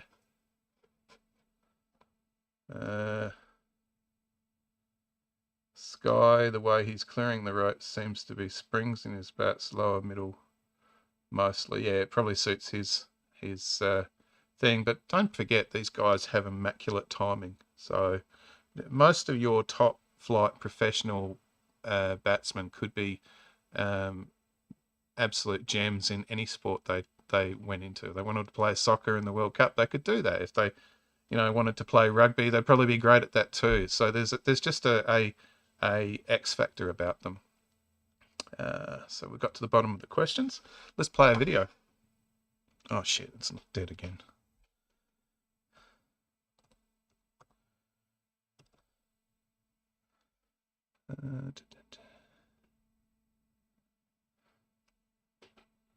I don't know how many are actually online, so I'll just keep going until I get through this.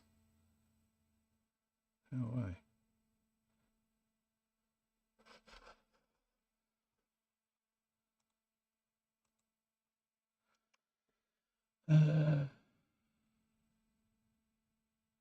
So we're talking about willow.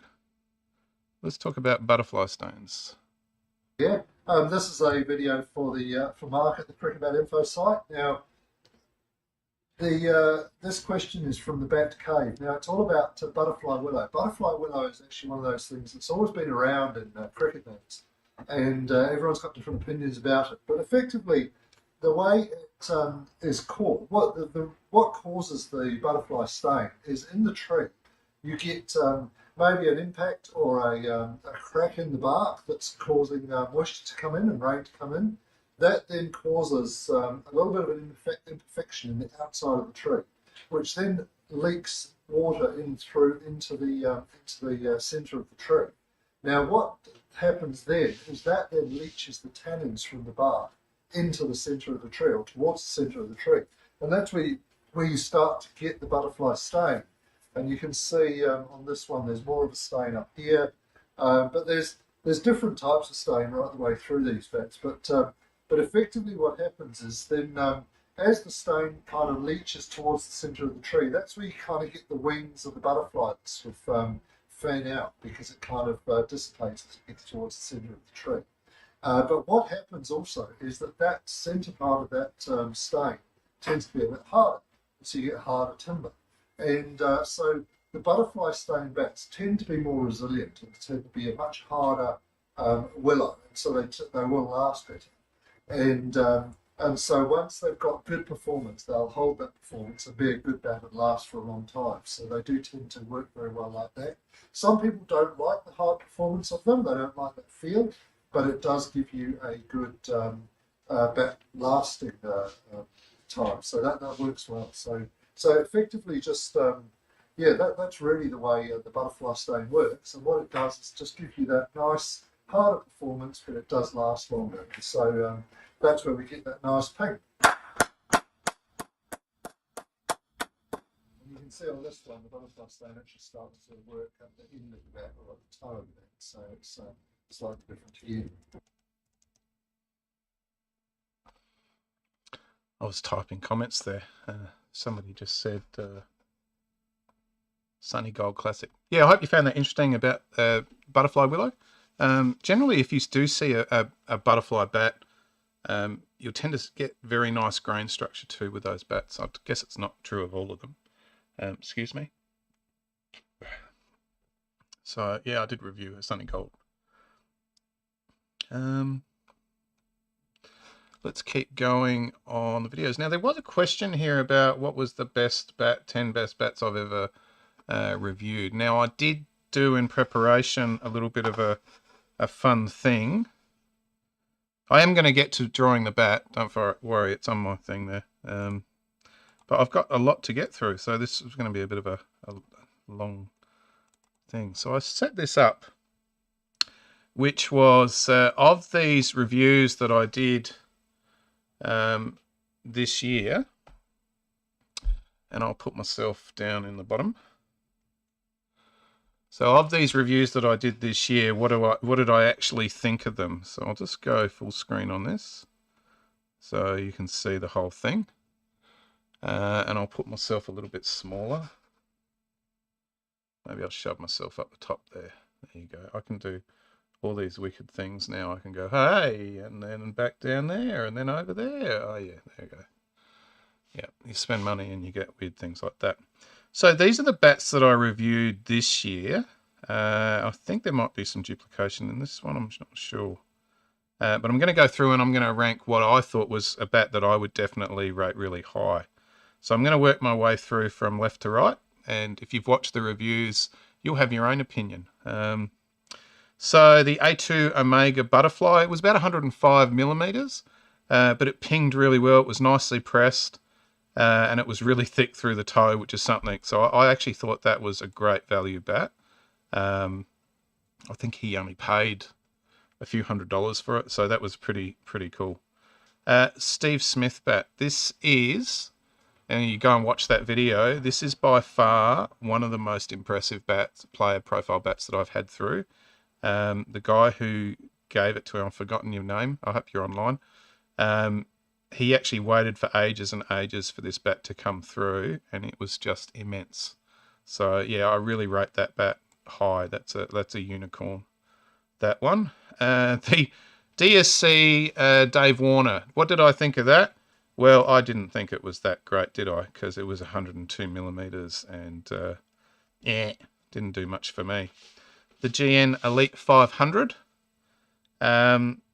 Yeah, I liked that. It was a nice full traditional bat. And it pinged nice, and I liked the retro qualities of it. So I'm going to put that as an honourable mention. This is the Kookaburra Ghost 2.0. I can't really remember it, so I'm just going to put it there. The Legend. So GN Legend, that was actually a really nice bat. That was, I think, one of David's. But I'm just going to go honourable mention on that because I can't actually remember it now. You know, I reckon I've reviewed well over 300 bats on the channel. So there's over 350 reviews, and some of those were multiples. Some of those might be thing, but I reckon I'm close to 300 bat reviews. The XP70, so that's an older bat. I really did like the XP70, but it wouldn't be for everybody, and it probably wouldn't be for me. I actually prefer around that time the GN Elite and the Predator that was around that time. I've got the reviews around that time period, so I actually prefer them. So I'd probably go great value. This bat, the Hell for Leather Pro Grade, which was oversized, top of the line, that is definitely up there with the Steve Smith. A Hell for Leather, when what's his name, Matt Barton, who's the bat maker there, actually gets one of his own clefts because they grow their own willow and they make it extra big, and then he presses it. He's got that softer style press, which, you know, you can knock it in really nicely and get it to perform really quickly. They're well-made bats, so yeah, I actually like them. They go. So wrong mouse. The Kingsgrove Harry Solomon Max, that was good. I really liked that. That's going to go there because that was under $600, so that was really good. So yeah, that was good. Hummingbird, that was about $600. I'm going to give him a great value. So that was actually a really nice bat. This is, what is this one? Kookaburra. What is it? A Shika Darwin. That's the Shika Darwin player profile. Yeah, I'm just going to go, I can't really remember it. So I think it was $1,500, but it didn't really do much for me. MB Malik Laminate. So I thought this was okay, like for a cheap bat.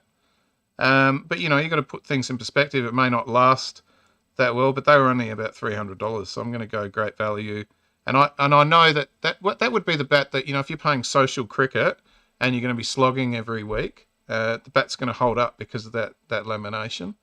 So, you know, why not? They probably go really well too. Laver and Wood MH60. That one was a really nice bat. I did rate that really high, although the owner didn't.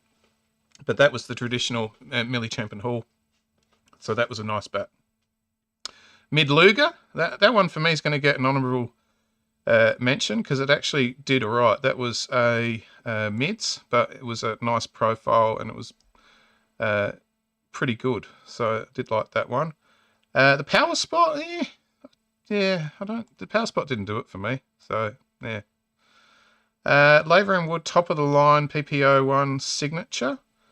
So, that one there, I can't really remember it. So, sorry. So that just doesn't necessarily mean that it's bad. It's just I can't really remember it. This is my bat, so that's going to go up there because I rate it really high. So that's my rod pack. The Ben Stokes. So Ben Stokes is probably there. They are a good bat, but as I said to you, that's like a Formula 1 bat. Unless you're a really top player, that would be thing. And I really liked this Grey Nichols thylacine. That was a really nice thing. So I'm gonna rate that really high. That was actually a nice bat. So that's that. What did you think of that? That's something a little bit different, a little bit interactive, and that's just my thoughts. I've also done another one, which was all the bats I've owned, but I won't do that one today. I might leave that for another day because we've still got videos to get through. Let's have a look at the what we've got going on here. So we've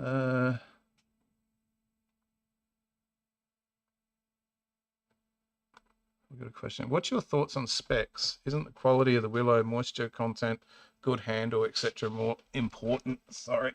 Yeah, absolutely. What, you know, if you put if you make a pie with shit ingredients, you're going to have a shit pie. So, yeah, those things all come together.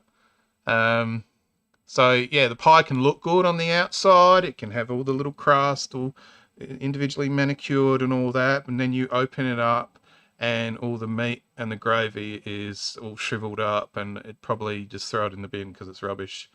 So, yeah, don't...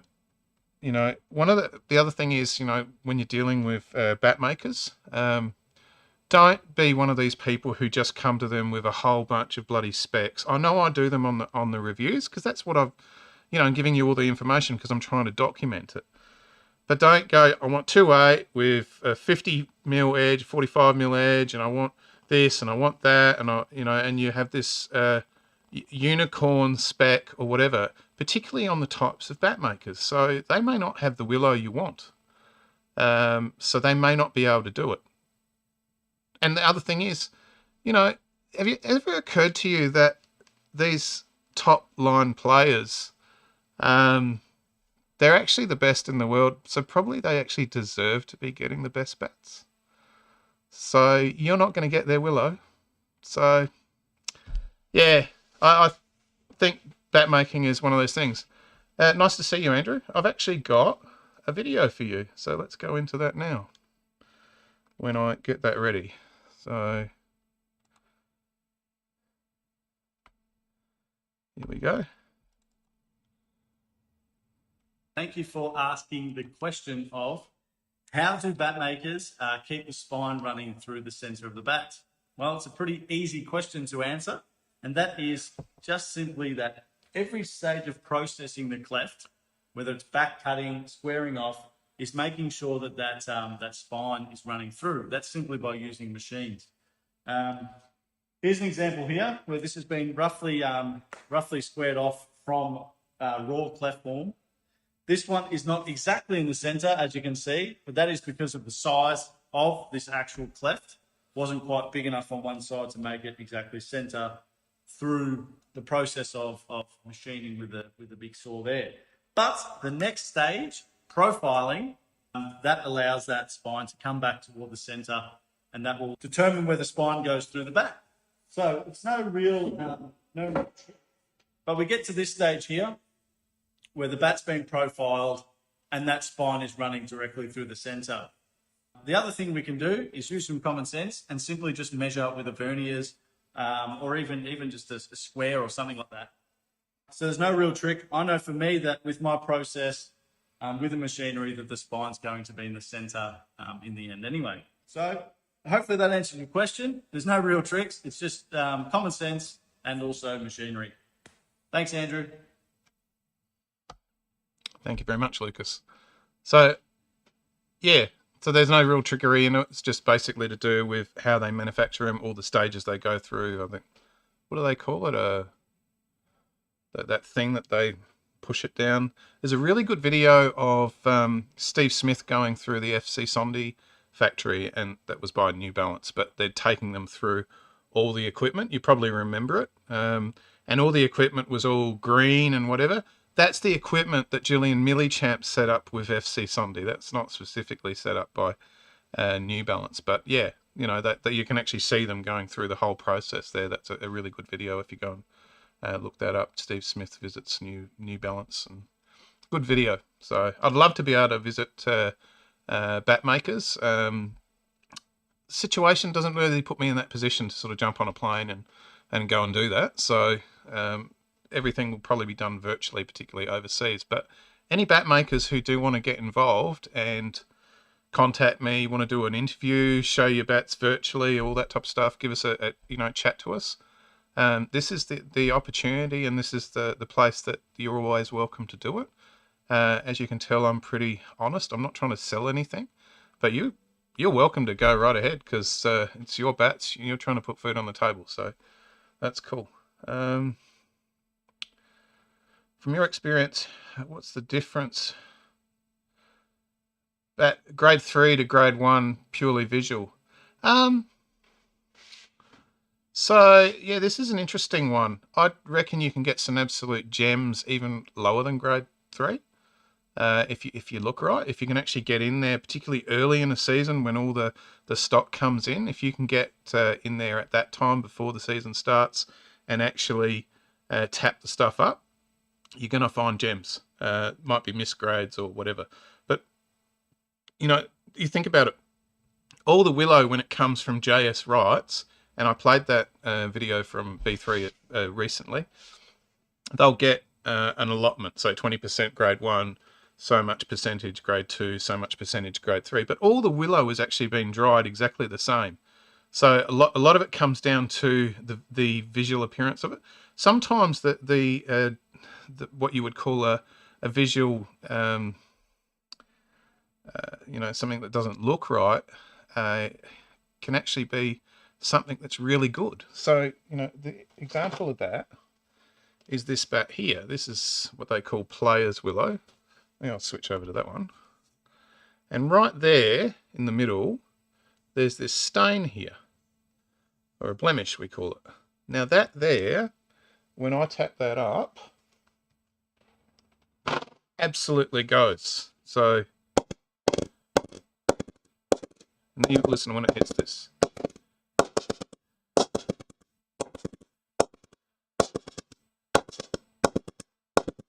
So some blemishes would downgrade the visual appearance of the bat for some bat makers, but actually be really good as far as performance. So yeah, but generally, you know, you'd hope that when you get those grade 1s that you're getting the best that the bat maker can do, and they're paying a bit more attention to them. So I guess it just matters. It's a question of the bat maker themselves.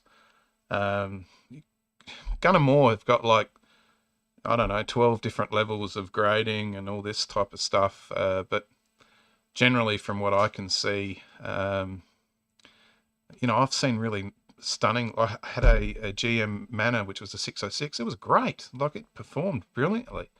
And I've had some bats from GM 909s. I bought I can't even remember what it was called. It was an absolute plank. And I trained with it and just felt like it was going to take years off my life to try and get this bat to get things. So yeah, you know, and it was grade 1. So yeah, don't get sucked in by spending more. The bat makers would want you to spend more, and that, you know, they'll come out with player models.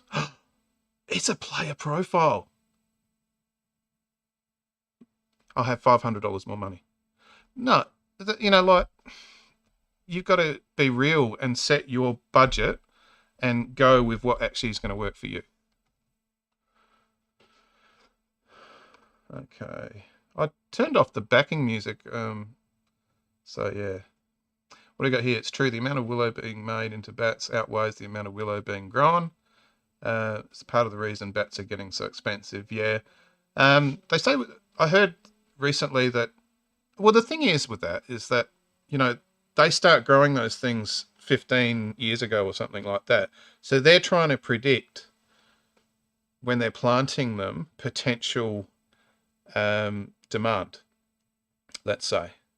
Now, they don't know what the demand's going to be. We're about to go through a recession globally because Russia are a bunch of dickheads. So nobody's going to have any money. There's going to be less money spent on bats. There's going to be an abundance of willow if nobody's buying bats. So yeah, it's hard for them to predict. But yeah, definitely if you're making bats and they're failing a lot faster, then the demand's going to increase. But, you know, there's plenty of places to grow willow. So yeah, it's you know, look around. So what do we got here? Be interesting to test the moisture in bats as you review them. Is that possible? I did buy a couple of moisture meters, but, you know, quite frankly, you're testing the moisture on those things, you know, with the 2 prongs, just at the surface of the willow. And if it's been oiled or waxed or something, you're not going to get a true reading. So it's not really, yeah, where you need to actually measure it from is, you know, get right into the bottom of the toe. And I don't really want to be sticking something in between the fibers of somebody's bat. So no, yeah, can't do that. Congrats, mates. What brand do you find making the best performing bats for the money? Any brand that makes the best performing bats for the money is the ones that I find the best performing bats for the money. There's many brands out there, so no, I don't have a particular brand. Personally, you can get 400 to 600 range, no point going overwards. Yeah, but the price is increasing. This is the thing, you know, like when I started reviewing bats 5 years ago, you know, this was $650. Now it's $800 or $850. So, you know, they're pushing you down into a lower grade of willow. Are they cutting costs? You know, are you getting the same product? Are they just running it through a hydraulic press and not even checking how good it is? It's just slap the stickers on, out it goes. It's the cheapest bat. If you're doing that sort of price range and you're happy to buy a new bat every couple of years, maybe. I don't know. I think that, you know, like I never found the 500 series grey nickels to be particularly that great. It was always the one just above it, like the 750s or whatever. From there onwards, they seem to be pretty spectacular onwards. So, and I just think that was just about the pressing. So there might have been some that were good, but I can tell you that the Fusion I got was a piece of junk. Could you please clarify how to check for pressing of the bat? Yeah, just what you do is you go to the seller and you say, look, can I just borrow this for a season? And I'll bring it back to you if I'm not happy with it. Yeah. Why don't you watch my reviews? I generally tell you what I think the pressing's like. I tap it up and I do it with a consistent mallet. So, you know, I'll give you a fair idea. There's a playlist of every manufacturer, so you can actually just watch a bunch of different videos by the same manufacturer and get a feel for what you might be getting. So yeah, that's my recommendation. Watch my videos.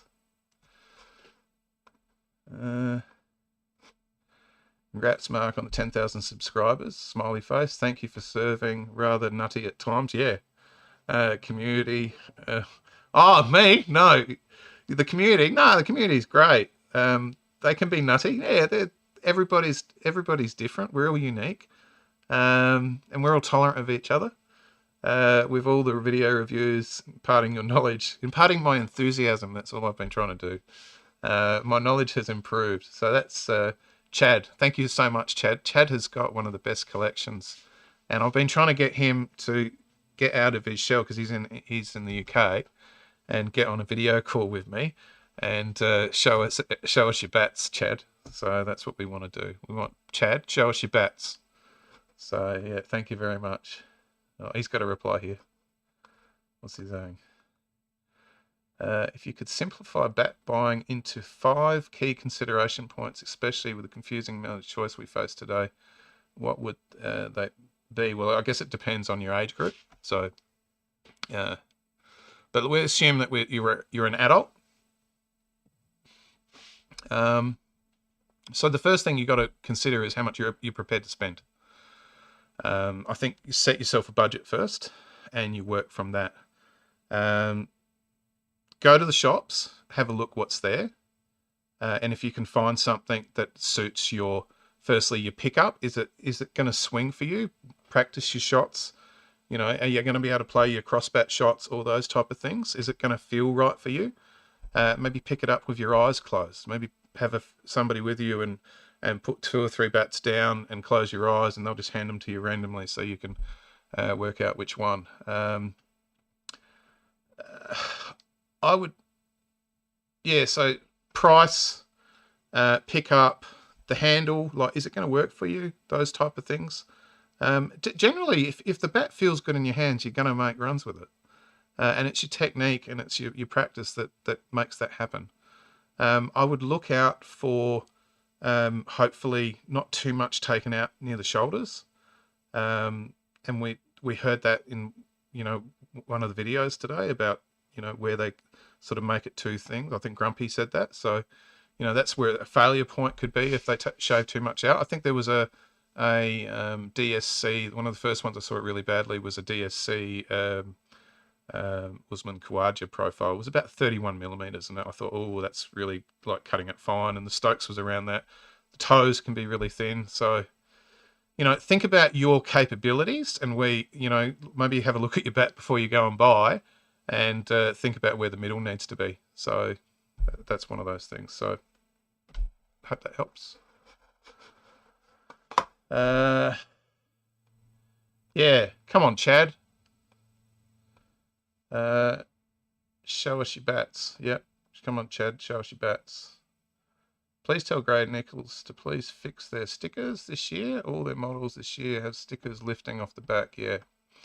Unfortunately, when you make your stickers too big and you wrap them over the spine, you can get those sorts of issues. You know, generally, yeah, I don't know. It's a good point. So if Grey Nichols is watching, maybe have a look at that. I saw the UK one that I did. That was the what was it? Alpha Gen 1, and that was like lifting, and it was bubbling on the back. The sticker's just too big, you know. Like, I feel sorry for the person trying to put these bloody stickers on. They're like bigger than the bat. Some of them. You might as well just get out a huge sticker and a what do you call it, a hairdryer, and just paste one color on. There you go. Or just get a bat. What they called? Bat. Bat wrap. Yeah, I've still got one. Somebody won it, never came and picked it up, so I've got a Strikers one sitting in my drawer. Actually, I might have tossed that. So, but they disappeared, didn't they? Bat wrap. What do we got here? I'm currently building a bat press and looking forward to learning the art of ping. Well, good luck to you, Stephen. I think that we want to see more people trying to make bats, and we want to see the bat makers supporting each other. We don't want to see all manufacturing go to one centralized place and those skills be lost to make them, because then you lose the ability and the knowledge to repair them too. So yeah, good luck to you. Got another video. Let's wake up my Microsoft Surface. It's actually my daughter's Microsoft Surface. It's actually hers for it's an eye gaze thing. It's like tracks her eyes and that, but she's not using it at the moment because it only works in her chair, and when she's home she's not in her chair, she's in her peapod, so it's not really that helpful. We'll switch over.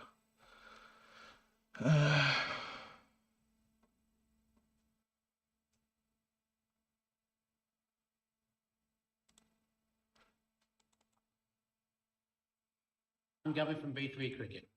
What was the question again, Michael? So, Mark from Cricket Bat Info had a question from Liam saying, do you find customers request features in a bat design that can be detrimental overall to the bat?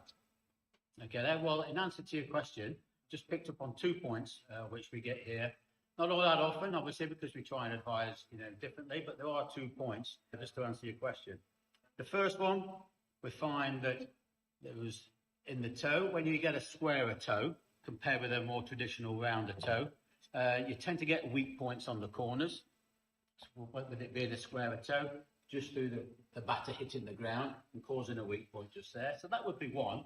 But a more prevalent one, and one that's a little bit more actually detrimental to the bat in general, is when somebody has a big hitting area here and then they allow for that weight and that down there to be offset by super thin shoulders just here. Now, as you can see, both these examples here have come back to us with breaks in that shoulder, and as you can see, we've dialed them there to do the best that we can to repair them. But there would be 2 things that I would point out. On the skinny shoulder, it's an obsession with a lot of bat makers. I mean, both of those are old custom designs that people wanted repeating. Fair to say now that we're kind of saying to people, we're not going to do that, even if it means losing the business, because they just go. I don't know what it's done there to that one, but anyway. Yeah, there's not enough in there. And whilst it makes the bat lighter, actually having more strength and weight up top counterbalances it. So it's not all about the scale weight, it's about the pickup, isn't it? No, it is about the pickup, and obviously you need a little bit more there. The weight being balanced across the bat more than, as I say, just being down here. So although it's a lovely bat, there is a little bit of a design bit there that you could do better with by having a little bit more wood in here. It protects the shoulder here, but obviously the impact, the force is going to be effective with this area here generally. So you can help yourself by having a better shape bat, by just having a little bit more in here and not going for such a bulbous shape down. Yeah, and we've addressed that the last couple of years, haven't we? One other thing, I know we don't do it, but soft press, that's a myth as well, isn't it? Yeah, generally, if you like the softer the press, we get a lot of bats that come into us from other brands that have been softer pressed sort of thing, and they come in with the edge cracks, they split down the toe, and also people want them, they bring them to us to be actually knocked in again, because obviously the use initially, they all say that they've been pre-knocked in, but with the softer press, the ball marks, they make indentations straight away, and we end up having to knock them in again. And they're doing the soft press mainly to maintain the aesthetic or visual impression that the bat's bigger than what it is. I mean, because when you press, you compact. Yeah, you do. Yeah. And obviously that's affected with its density. Not to go into too much detail, sort of thing, really, but the density of the willow, the moisture content of it, is obviously going to affect it once it goes through its pressing process. But generally, if it is soft pressed, then you are opening yourself up for a few problems. Just on that point, we've got the new press. Shall we have a look at it? That gives us the ability to be more precise than ever before, doesn't it? Yeah, the new press here, obviously, before moving on from our old favourite sort of thing, and then jump through into the 21st century as such sort of thing, all singing, all dancing, fully fitted with gauge, and as I say, this allows us to be able to do a lot more variation. It also allows us to repress bats as well, something that we're looking into. So yeah, it's giving the customer like the Rolls Royce of a press.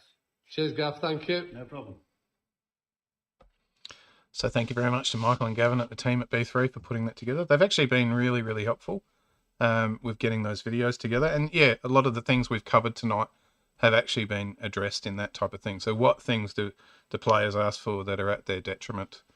We're getting towards the end of the stream, so we're going to start talking about drawing this bat, which I think only 100 entries. So, but I did want to do one more thing if you've still got time, or should we get on with it? I'll get the feedback from viewers. Should we wind up, or do you want me to just do one more thing? That's the end of all the videos.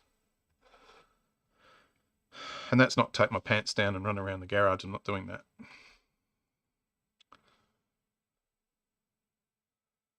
No.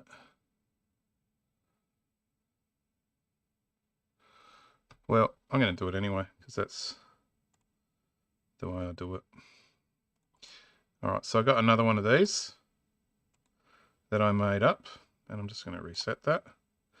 So these are bats that I've actually owned and used, and if I still had them, what would I do with them? So where would I rate them? It's a unicorn, it's in my kit bag, I'd still have it, it didn't work for me, I shouldn't have purchased it. So I'm going to quickly run through this, and you will see a few B3s in this, and you'll see some other bats. So first bat here is a factory second, an atomic. I used to keep saying SS meant substandard, but it meant shop sale. So, whoops. Yeah, I shouldn't have purchased that. That was sold almost immediately. This bat here is the Beluga. This is the 3-tier. This is the first one, and I actually had them make that down under 2.9. First time I used that, first shot I hit was straight down the ground for 4, and it was just immaculate. That was a beautiful bat. So I really wish I never sold that, but actually led on to the next bats, which I went and bought a Beluga Crown. I wanted a better one, so I decided I'm going to get the best willow, because, you know, that's going to make it better. So I went for the full low density, and the bloody edges were nearly 40 mil and huge spine. These are the actual videos, so you can go and watch them. And my mate David, he actually got one. He was into heavyweights at that time, so his was 213, where mine was only 2.9 or something. But it didn't feel the same, because the handle was a bit thinner than the original one, and I liked, like, it just didn't feel like the same bat. So I used it for a season and a bit and sold it. So it was a unicorn. I'd still have it, but I probably wouldn't be using it. So that's that one. This is the bat that I designed, that I called the Bowcaster, after Chewbacca's what is it, crossbow weapon. Don't ask me why. I like Star Wars, and I like Star Trek, by the way. Geeky that way. So yeah, I designed it with a full convex shape at the back, but with a spine toe. And I think it only had like a 60 mil spine. It was a nice bat. It was a most stunning piece of willow. And I sold that to one of the guys who is actually Facebook friends with him, Madassa in Sydney. Yeah, that was an absolute beast. That was an absolute stunning bat. So it was just the most pretty bat. This was a nice bat. This was the Chase Vortex. Used that, sold it to my the president of my cricket club at the moment, where I've still got it. So I really liked that bat. I'd still have it, but it was a short handle, and I'll get to the story on the short handle. I think I've shared it once before. So I'd probably still have it, but it wouldn't be in my kit bag. B3 DB1, that was, I think they call that the Tempo now. Really liked that. Mid-high, really beautiful pickup. It was actually a nice bat. I'd have that in my kit bag, that one. This is the Featherlight, I think, from Labour and Wood. So I bought this one at the time, and it was really, you know, you can see how much wood's taken out. That's actually lower there than it is at the what do you call it, at the splice. It's actually lower at that point, so all the wood's in that position. The middle was too low for me, so it didn't work for me. So it's a little bit like the GM Mega Drive. That didn't work for me either. The Imperium, so I bought that, and I liked it, but then I used it, and it didn't work for me. So yeah, I probably shouldn't have purchased it. Yeah, probably shouldn't have purchased it. This bat was this was from Elliot. We did a swap. Well, he gave me the bat, but I gave him a bat back. And this was a, was it Labour and Wood mid something, or extended profile, I think it was. That's the one that I actually did the sticker, change the stickers onto the black and red. So there's this video on me changing the stickers, and I'll give a little bit of a thing though. That was a nice bat. I'd still have that. Does It Go? Butterfly Willow. That was, yeah, I think that was a nice bat. I'd probably still have that. Yeah, that went pretty well. Okay, so this is actually, we talked about the Mongoose MMI. I actually had two Mongooses. in my time. One was a Torque and one was a Core 3. So the Core 3 was slightly bigger than the MMI. Well, it was you know, much bigger, but it was still a short blade. And I sold that to one of my ex-teammates. So it didn't work for me because it was a short blade. But I'd got it for the review, let's be honest. Yeah, that's my current bat, and I'm again going to put it at the top because I love it. And while I'm there, I might as well put the bat that I still have, the Ultimate, because I love that bat too. What's this? This is a B3 crown in a Shan Masood profile. So when B3 was sponsoring Shan Masood, this was the first iteration of his shape. And I swapped it for an SG, and I can't remember his name. Was it Amir or Asif? Ajit? I can't remember. And it didn't work for him, and it didn't work for me, but I gave it to John O'Knight, and it actually just broke this season. So he was still using it. So it was a unicorn, but it didn't work for me. So I'm going to say I'd probably still have it, but I probably wouldn't. I wouldn't have got rid of it. It was a nice bat. Yeah. This one's interesting. So you see how there's a few B3s in here? I told you I had a few. This was when B3 originally came out on Custom Bats Forum. So this is about 9 years ago.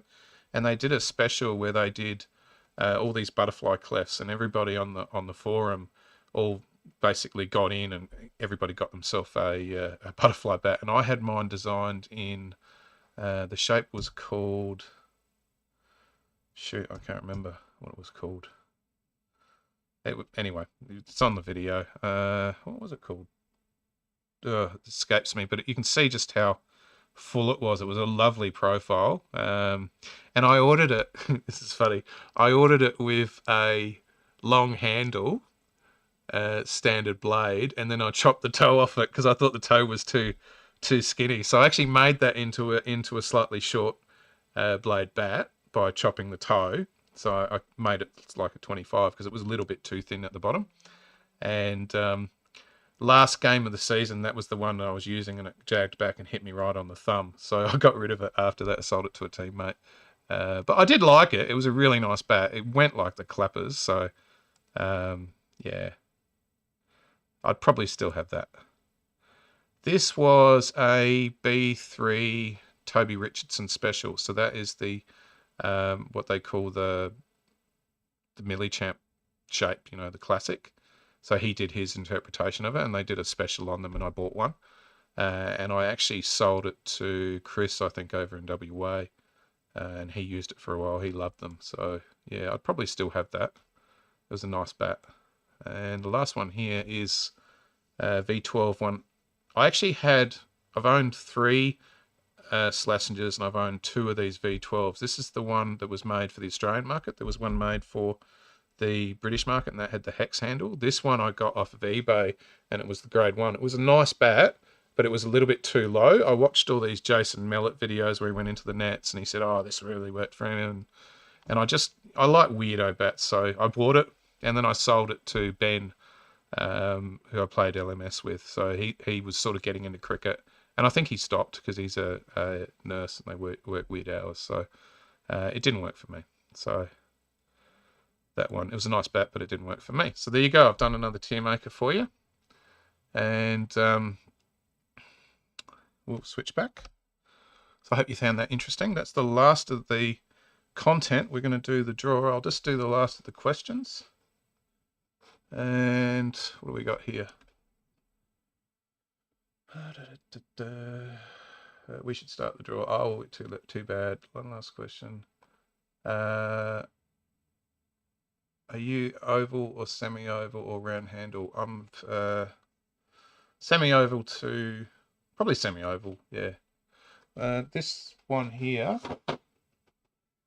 that one's proper oval. That's a proper, just like the Gilchrist handle. So, but I still like that because I put way too much bottom hand in when I haven't played for a while. So, you know, I'm always mooing away, hitting at cow because I'm not concentrating properly. That's what happens when you play, you get old and you play amateur cricket. And you really want to hit the ball out for 6 because got something to prove against a young 15-year-old. There you go. Still got his favourite bat, could never bring himself to get rid of it. Yeah, and I've still got my original GN Ultimate in the cupboard there. Recommend any manufacturer in the USA? Well, the only one I've done is Chicago Batman, so there you go. But obviously, you know, we also have the, a good segue, isn't it? Sports. And this is the bat that we'll be drawing. So that's the one that he sent me. This is the Pro Shape. And he had like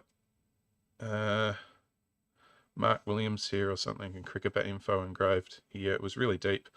But the bat was too heavy for me, so I was not really going to use it. So I thought, well, I'm going to make it something for a thing. So I actually decided to go full scoop. So you can see there, I've gone a full scoop on that.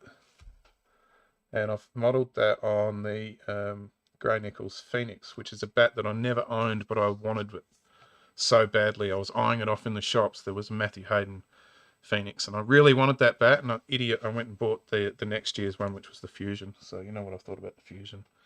So this is all fully knocked in. It's been sitting in a one of the vacuum seal bags. So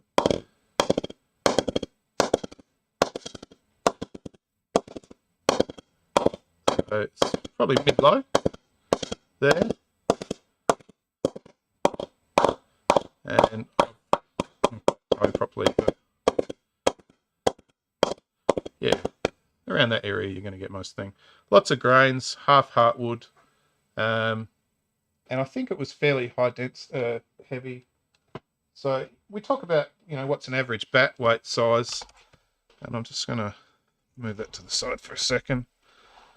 What is this? Let's have a look. Hang on. No, that's not weighing properly.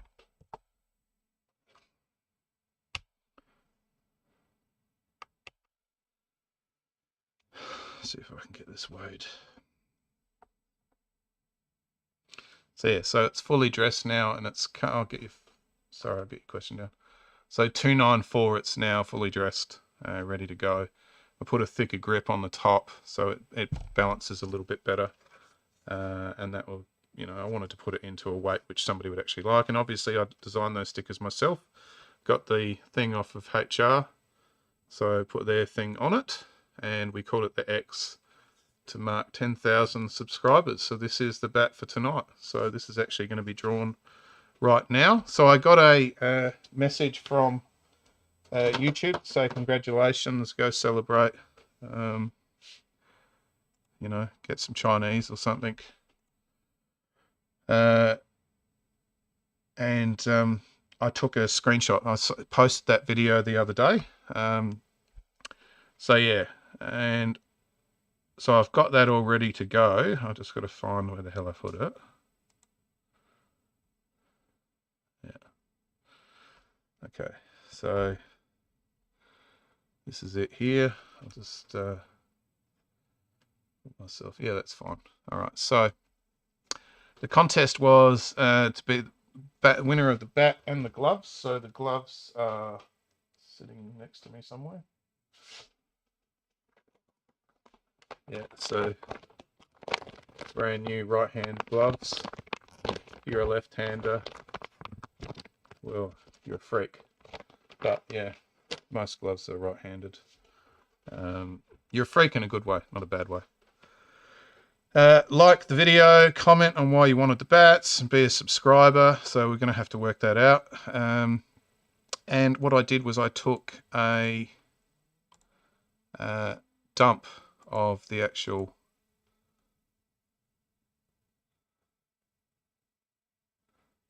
thing when it came through. Now I'm just going to have to log into this, so just give me a second. So I'm not going to show you my password, and I've forgotten. So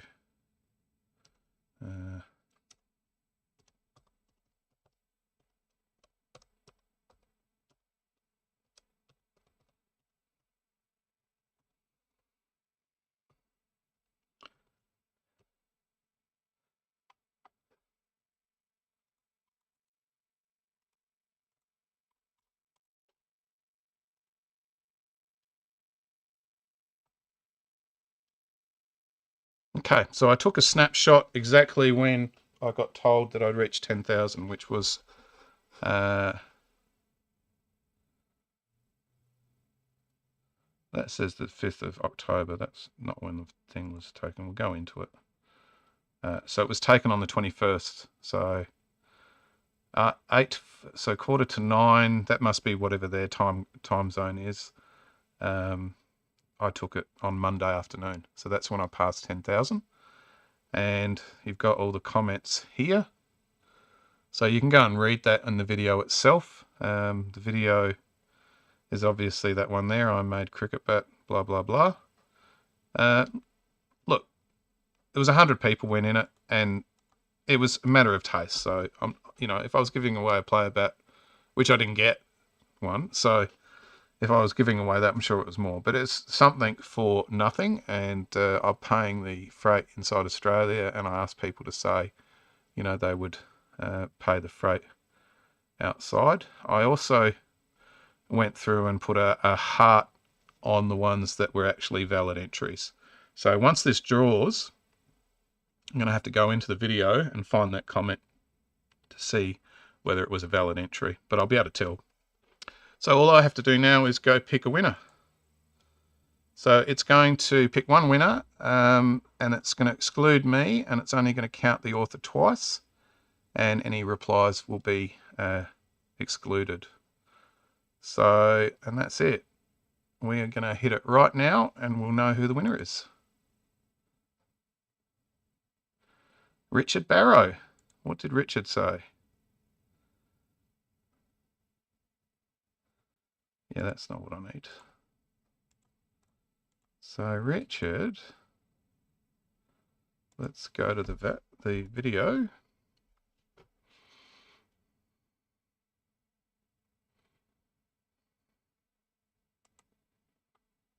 And not play it.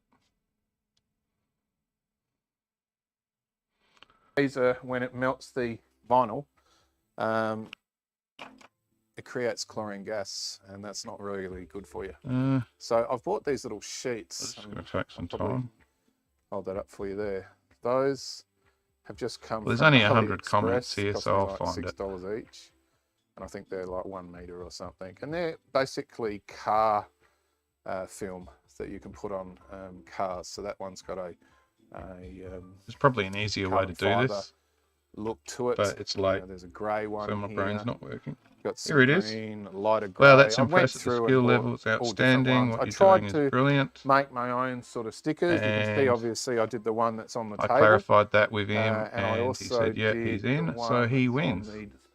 Richard Barrow, congratulations. You are now the proud winner of this bat and gloves. You need to get in contact with me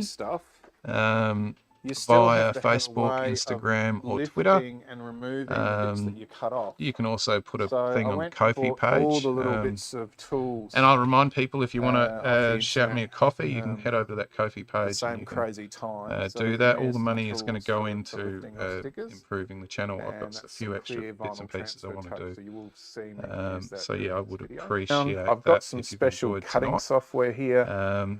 If you haven't enjoyed tonight and you're still watching, thank you anyway. And it's called Lightburn. Allows me to pick out a design. And said use search. Yep. No, Sherlock. Oh, sorry. Use that design to custom stickers. So I actually designed some stickers for a guy. Keep it up. Doing a great job. Thank you very much. See you in the comments often. I've just recently adjusted the size of my and congratulations, Richard. That I can actually do because of the size of the cutting bed that I've put.